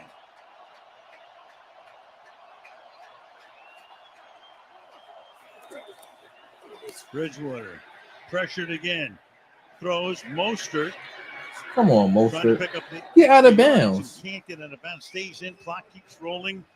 Under a minute now, and it's going to be 4th down and 4 to try to keep their hopes alive. Last time out, he had to burn it. Hopes.